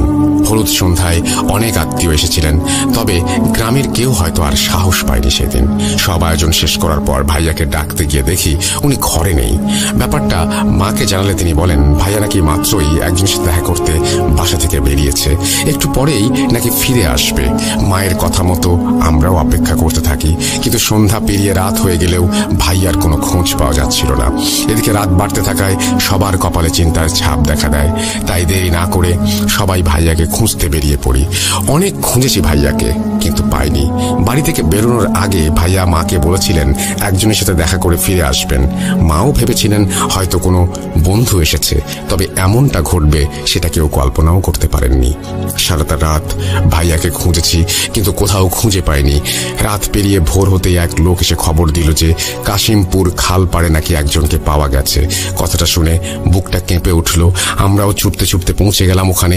তারপর সবটুকু তো তুই নিজের চোখেই দেখেছিস। লাশ তোলার পর তার চেহারায় এতগুলো আঁচড়ের দাগ সবাইকে আঁতকে দিয়েছিল। মনে হচ্ছিল কেউ যেন মাত্রই ধারালো নখ দিয়ে তার মুখের ওপর ইচ্ছে মতো আঁচড় কেটেছে, কারণ তাজা রক্ত বেরোচ্ছিল তখন ওখান থেকে। এরপর একটা পরিবারের কি অবস্থা হতে পারে তা বর্ণনাতীত। ভাইয়ার লাশ, জানাজা ও দাফনের পর মামা আবার সেই কবিরাজের সাথে যোগাযোগ করেন। কবিরাজকে সবটা জানালে তিনি বলেন সেদিনের অসুস্থতা ওই বদজিনের একটা চক্রান্ত মাত্র। তারা চেয়েছিল কবিরাজের দেয়া 7 দিনের গণ্ডিটা কোনোভাবে কাটাতে। 7 দিন কেটে গেলেই ওরা নিজেদের স্বার্থ হাসিল করতে পারবে। তাই আমাদের নাকি সবচেয়ে বড় ভুল হয়েছে বিয়েটা একদিন পিছিয়ে দেয়া। সঠিক সময়ে বিয়েটা হলে হয়তো আজ ভাইয়াকে বাঁচানো সম্ভব হতো। কবিরাজ এটাও বলেন 7 দিন সম্পূর্ণরূপে কেটে যাওয়ার আগ মুহূর্ত পর্যন্ত তারা কোনো ক্ষতি করতে পারছিল না বলে হলুদের দিন ডেকে নিয়ে ভাইয়াকে একটা ঘোরের মধ্যে রেখে খালপাড়ে নিয়ে গিয়েছিল, আর ফজরের আজান দেওয়ার ঠিক আগ মুহূর্তে তাকে মেরে ওখানে ফেলে রেখেছিল। আমরা যদি রাতের বেলাতেও ওখানে খুঁজে আসতাম তাহলে হয়তো ভাইয়াকে বাঁচানোর একটা পথ খোলা থাকতো। কথাগুলো বলতে গিয়ে মেহেদি অঝরে চোখের পানি ফেলছিল। আমি ওকে দেখে আমিও যেন চোখের পানি ধরে রাখতে পারলাম না। সত্যি বাস্তবতা বড়ই কঠিন। তানভীর ভাইয়ের মৃত্যুর পর তার কলিগরা বিভিন্নভাবে কেস ফাইল করে তার মৃত্যু রহস্য উন্মোচন করতে চাইলেও পরিবার থেকে বাধা দেয়া হয়েছিল। পুলিশ সদস্যদের বলা হয় কোনো এক জটিল রোগের কারণে তানভীর ভাইয়ের মৃত্যু ঘটেছে, যেহেতু তারা সবাই জানতেন কালো জাদু করা এক মেয়ে মৃত্যু রহস্য ভেদ করতে গিয়েই ভাইয়ের এমন অবস্থা হয়েছে, সেহেতু অন্য কারো এমন অবস্থা হোক সেটা কেউ চাইবে না। তাই পরবর্তীতে এটা নিয়ে কোনো কেস ফাইল করা বা আইনি প্রক্রিয়ার ভেতর দিয়ে যাওয়া হয়নি। এই তো ছিল বোরহান ভাইয়ের শেয়ার করা হৃদয় বিদারক ঘটনাটি প্রথমবার শুনে আমার কাছে বেশ ভালো লেগেছিল, তাই শেয়ার করলাম। আশা করি আপনাদের কাছেও ভালো লেগেছে। আর হ্যাঁ, বোরহান ভাই আমাকে বলেছেন উনি তানভীর ভাইয়ের বাসার একটা ছবি আমাদের দেওয়ার চেষ্টা করবেন এবং সেই খালপাড়ের ছবিটাও সংগ্রহের চেষ্টা করে আমাদের কাছে পাঠাবেন। ইনশাল্লাহ ছবি দুটো হাতে পেলে অবশ্যই গ্রুপ এবং পেজে আপলোড করার চেষ্টা করব। আজ এ পর্যন্তই। সবাইকে আবারও ঈদের অনেক অনেক শুভেচ্ছা জানিয়ে শেষ করছি। আমি মুস্তফা আলম রোমান। ইনশাল্লাহ আপনাদের মাঝে ফিরে আসবো নতুন কোনো এপিসোডে, নতুন কোনো ঘটনা নিয়ে। সেই পর্যন্ত সবাই ভালো থাকবেন, সুস্থ থাকবেন এবং মোস্ট ইম্পর্টেন্টলি ভূত.com-এর সাথে থাকবেন। আসসালামু আলাইকুম। এই বলে রোমান তার ঘটনা শেষ করেছেন। Thank you very much Roman. আপনাকেও পবিত্র ঈদুল আজহার অনেক অনেক শুভেচ্ছা, আপনার জন্য অনেক অনেক শুভকামনা। এবং আজকে সবারই ব্যস্ততা, অনেকে হয়তো হাট বাজার করে তারপরে বাসায় ফিরেছেন, আর ঈদের স্পেশাল এপিসোড, প্রথম যে এপিসোড সেই এপিসোডটি শুনছেন। আপনারা আমাদেরকে ইমেল পাঠিয়ে দিন। আমরা বলেছিলাম যে ঈদের এপিসোড একাধিক হতে পারে, সুতরাং আপনারা এখনো ইমেল পাঠানো বন্ধ করবেন না। আমাদের ইমেল অ্যাড্রেস হচ্ছে russell.booth.com@gmail.com। আপনার নাম, ঠিকানা এবং ফোন নাম্বার সহ আপনার জীবনে ঘটে যাওয়া বা আপনার জানা সেরা ঘটনা লিখে পাঠিয়ে দিন আমাদের কাছে। আমরা অপেক্ষায় থাকলাম আপনার ঘটনার। এবং আমাদের ফেসবুক পেজ ভিজিট করতে ভুলবেন না, which is www.facebook.com/russell.স্বাধীন। আমরা চলে যাব আমাদের পরবর্তী ঘটনায়।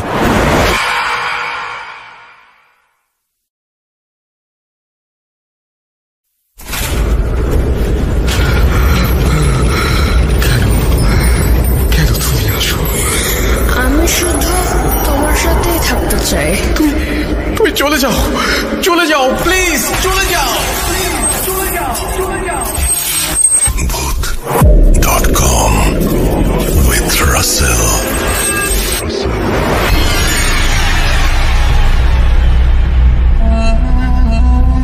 আসসালামু আলাইকুম। Booth.com-এর সকল লিসেনারকে জানাচ্ছি শুভেচ্ছা, ঈদ মোবারক। আশা করি সবাই ভালো আছেন, সুস্থ আছেন। প্রিয় লিসেনার্স, এই মুহূর্তে যে স্টোরিটি আমি আপনাদের সাথে শেয়ার করতে যাচ্ছি, এই স্টোরিটি একই সাথে কবরস্থান কেন্দ্রিক, অ্যাম্বুলেন্স কেন্দ্রিক এবং লাশকে কেন্দ্র করে। সুতরাং বুঝতেই পারছেন, সবাই নড়ে চড়ে বসুন, ভয়ানক কিছু শুনতে যাচ্ছেন আপনারা। প্রিয় লিসেনার্স, এই স্টোরিটি যিনি আমাকে দিয়েছেন তার নাম হচ্ছে সাইফুল। উনি পেশায় একজন অ্যাম্বুলেন্স চালক। ওনার বাড়ি কুমিল্লা। উনি এর আগেও Booth.com-এ আমার মাধ্যমে একটি ঘটনা শেয়ার করেছিলেন। আজকে যে স্টোরিটি উনি আমার সাথে শেয়ার করেছেন, এই স্টোরিটি আসলে ওনার সাথে ঘটেনি, ঘটেছে ওনার বোনের পরিবারের সাথে।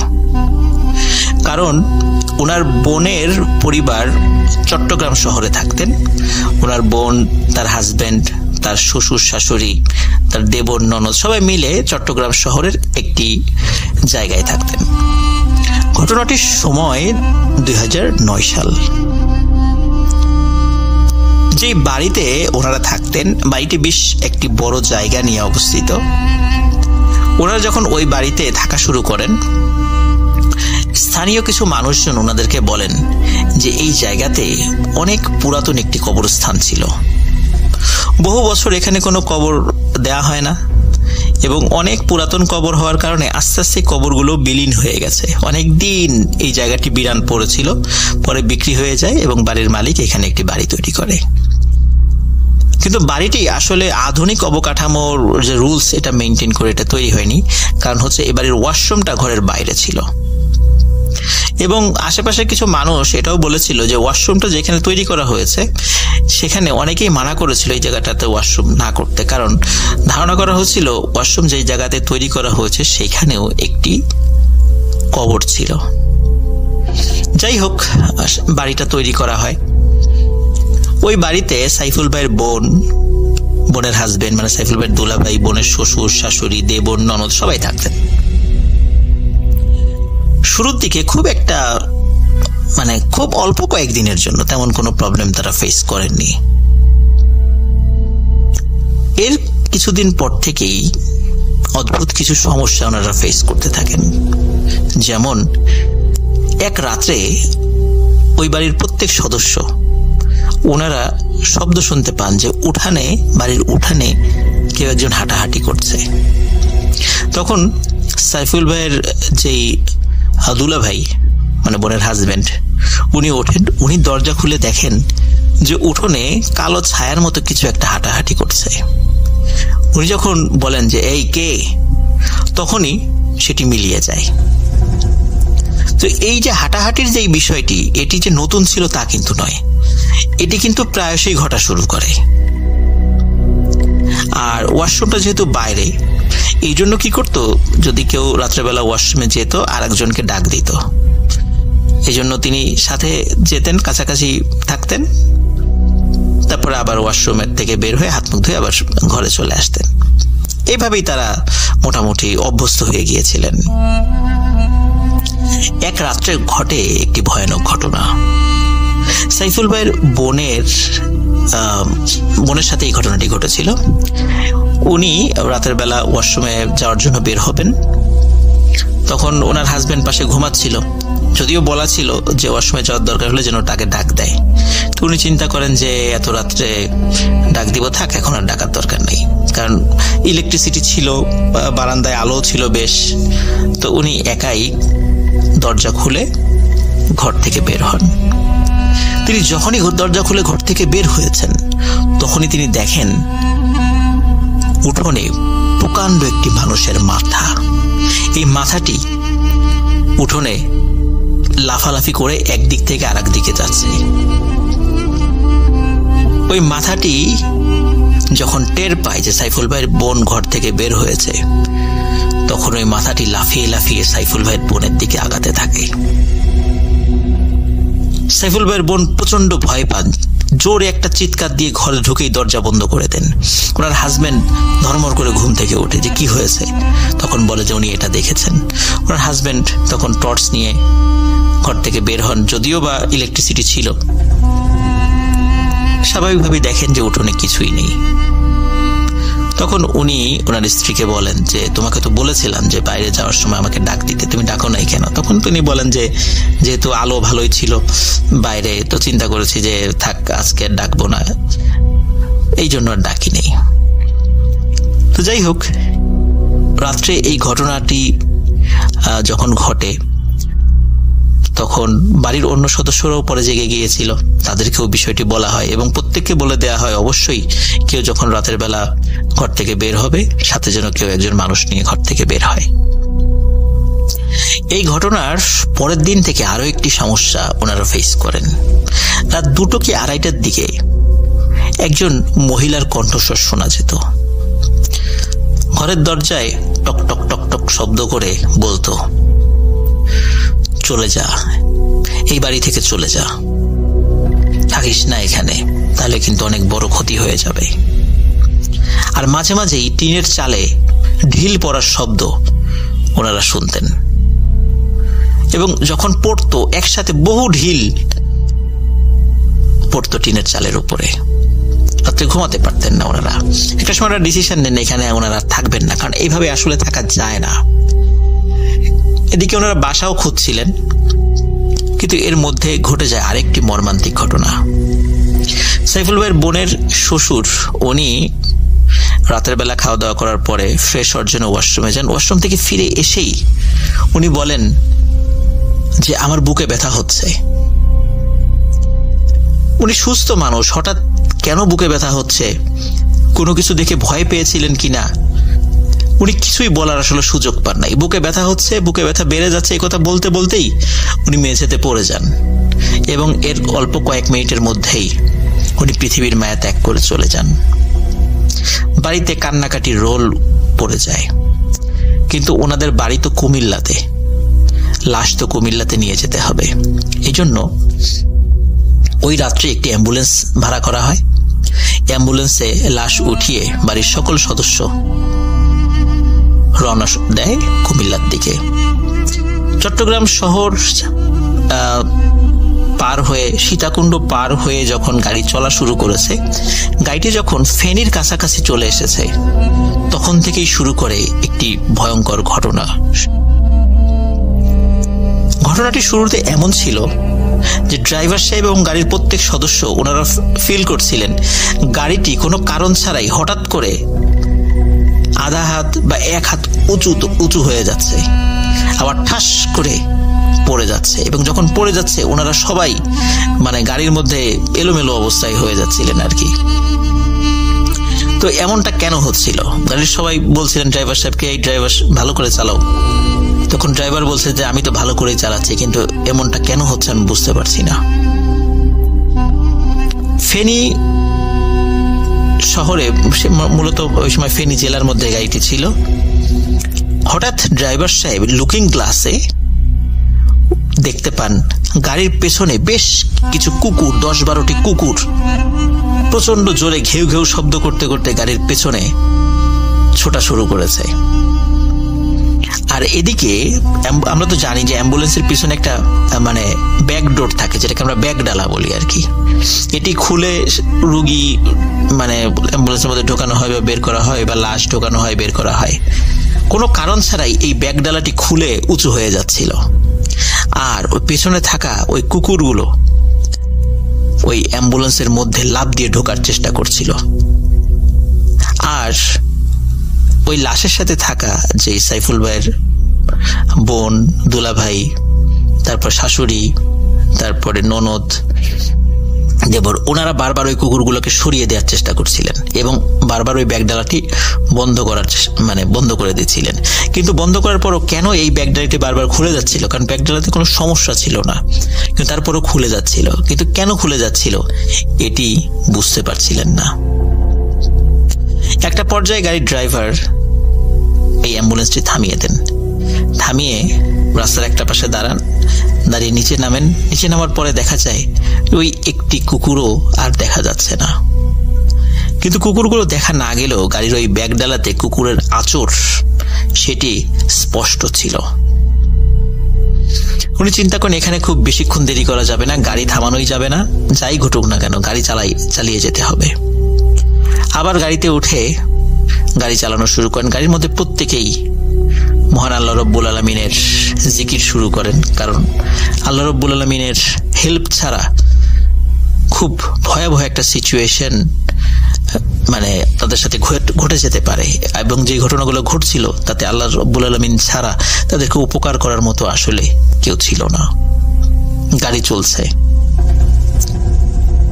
গাড়ি যখন নোয়াখালীর কাছাকাছি চলে আসে তখন ওই গাড়িটা একটু যাত্রা বিরতির প্রয়োজন হয়। যাত্রা বিরতি যখন দেওয়ার পরেই প্রচন্ড শব্দে গাড়ির দুটি টায়ার ব্লাস্ট হয়ে যায়। ড্রাইভার এবং আরো অন্যান্য যারা ছিলেন তারা গাড়ির কাছে চলে আসেন। এসে দেখেন গাড়ির দুটো টায়ার পাংচার হয়ে গেছে।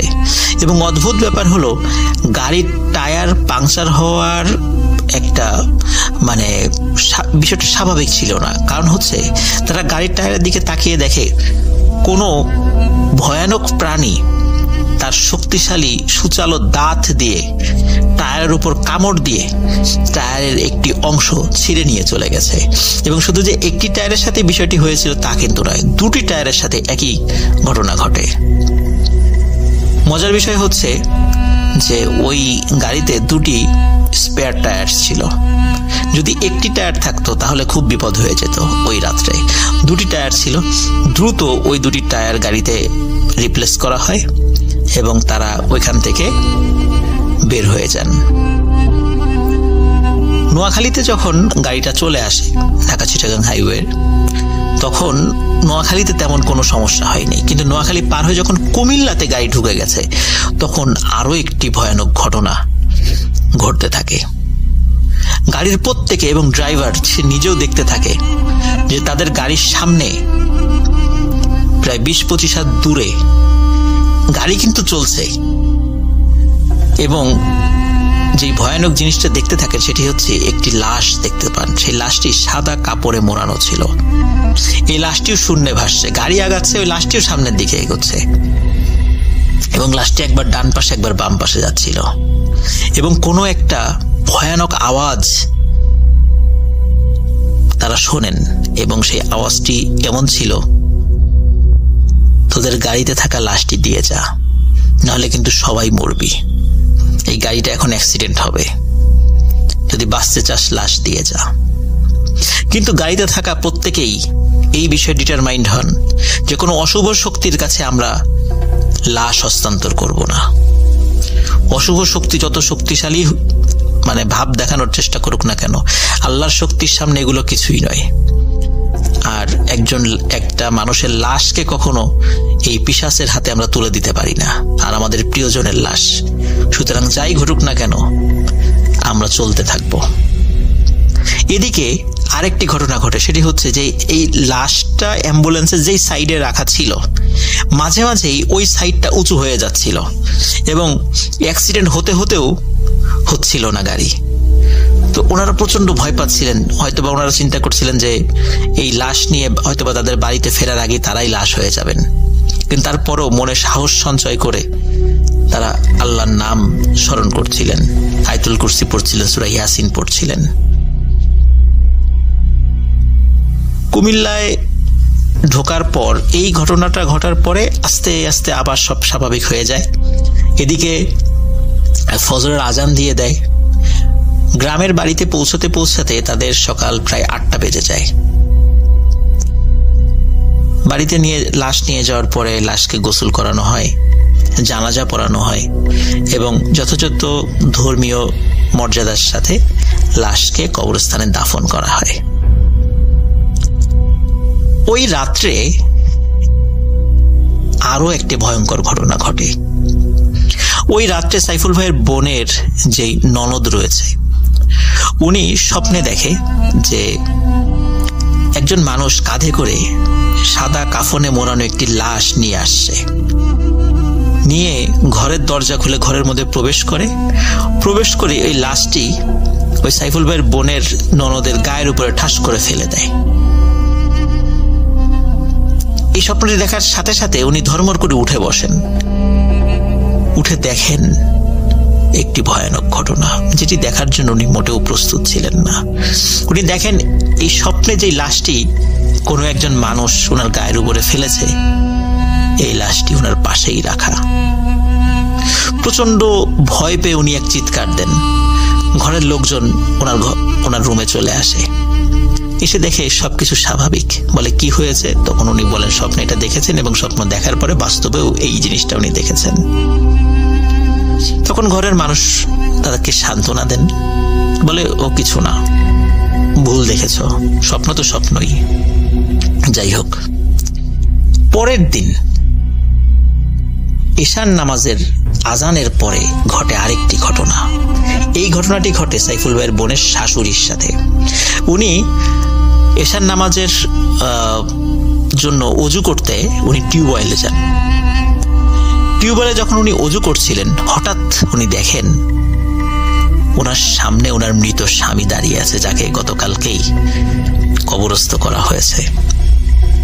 শুধু যে দাঁড়িয়ে আছে তা নয়, কাছে এসে খপ করে ওনার হাত চেপে ধরে এবং বলে, চল আমার সাথে, আমি একা একা থাকতে পারছি না, আমার খুব কষ্ট হচ্ছে, তোকে নিয়ে যাব। উনি প্রচন্ড জোরে একটা চিৎকার দেন এবং সেন্সলেস হয়ে পড়ে যান। ঘরের মানুষজন, কারণ তখন তো আসলে কেউ ঘুমায় নাই, তখন তো আর খুব বেশি রাত না, সবাই চলে আসে, এসে দেখে কলপারে সাইফুল ভাইয়ের বোনের শাশুড়ি পড়ে আছে। তাকে ধরাধরি করে ঘরে নিয়ে আসে বাড়ির সবাই। তাকে যখন জ্ঞান ফেরানো হয়, বলে কি হয়েছে, তখন উনি বিষয়টি খুলে বলেন। তখন সবাই সান্ত্বনা দেয় যে বাবা তো মারাই গেছে, মৃত মানুষ তো কখনো ফিরে আসতে পারে না, তুমি ভুল দেখেছো, কারণ আগের রাত্রে এতগুলো ঘটনা ঘটেছে, তারপর ওই বাড়িতে এত ঘটনা ঘটেছে। আসলে আমাদের সকলের মনের মধ্যে এই বিষয়টা এমন ভাবে গেঁথে গেছে যে আমরা সবাই উল্টাপাল্টা দেখছি। কিন্তু সাইফুল ভাইয়ের বোনের শাশুড়ি বারবার বলছিল, না আমি ভুল দেখি নাই, আমি যেটা দেখেছি ঠিকই দেখেছি। যাই হোক, সবাই তাকে সান্ত্বনা দেন। এই ঘটনার মোটামুটি আর তারপর 3-4 দিন কিছু হয় নাই। 5 দিন পরে আরেকটি ঘটনা ঘটে। সেটি হচ্ছে এই সাইফুল ভাইয়ের বোনের শাশুড়ি একটি স্বপ্ন দেখেন। উনি রাত্রেবেলা স্বপ্ন দেখেন যে ওনার মৃত স্বামী কবর ভেঙে একা একাই উঠে আসছে এবং ওনার কাছে এসে বলছে, আমার একা একা থাকতে অনেক কষ্ট হচ্ছে, চল আমার সাথে চল, তোকে নিয়ে যাব। ঘুমের মধ্যেই উনি চিৎকার করছিলেন এবং বাস্তবে উনি ওই ঘুমের মধ্যে চিৎকার উনি করছিলেন, সেটা বাস্তবেও সেটা উনি আসলে করছিলেন। ঘরের লোকজন চলে আসে ওনার রুমে। তখন কি হয়েছে, তখন উনি বলেন যে তখন ঘুম ভেঙে যায়, বলে যে উনি স্বপ্নের মধ্যে এই জিনিসটা দেখেছেন। বলে ঠিক আছে, আগামীকালকেই একজন ভালো হুজুরের কাছে নিয়ে যাওয়া হবে, তার কাছ থেকে পরামর্শ নেওয়া হবে যে কি করা যায়। একজন ভালো হুজুরের কাছে নিয়ে যাওয়া হয়। তো হুজুর এই যিনি মারা গেছেন সাইফুল ভাইয়ের বোনের শ্বশুর, তার জন্য দান খয়রাত সাদকা এগুলো করতে বলেন এবং যারা বিভিন্নভাবে ভয় পাচ্ছিলেন প্রত্যেককেই একটি করে তাবিজ দেন এবং বলেন যে তাবিজটা সাথে রাখবেন, আর ওই যে চট্টগ্রামের ওই বাড়িতে আর থাকা যাবে না, ওখানে আপনারা থাকবেন না, থাকলে আরো অনেক ক্ষতি হবে। তো যাই হোক, ওখানে ওনারা থাকেন নাই। আর এরপর থেকে আর কোনো ঘটনাও ঘটেনি। 2009 সালে এই ঘটনাটি ঘটেছিল। তো যেটি সাইফুল ভাই আমাকে বলেছেন, উনি পেশায় একজন অ্যাম্বুলেন্স চালক, উনি আরো কিছু ঘটনা আমাকে দেবেন বলেছেন। তো আশা করি প্রিয় লিসেনার্স আপনাদের সবার ঘটনাটি ভালো লেগেছে। সবাই ভালো থাকবেন, সুস্থ থাকবেন। আসসালামু আলাইকুম।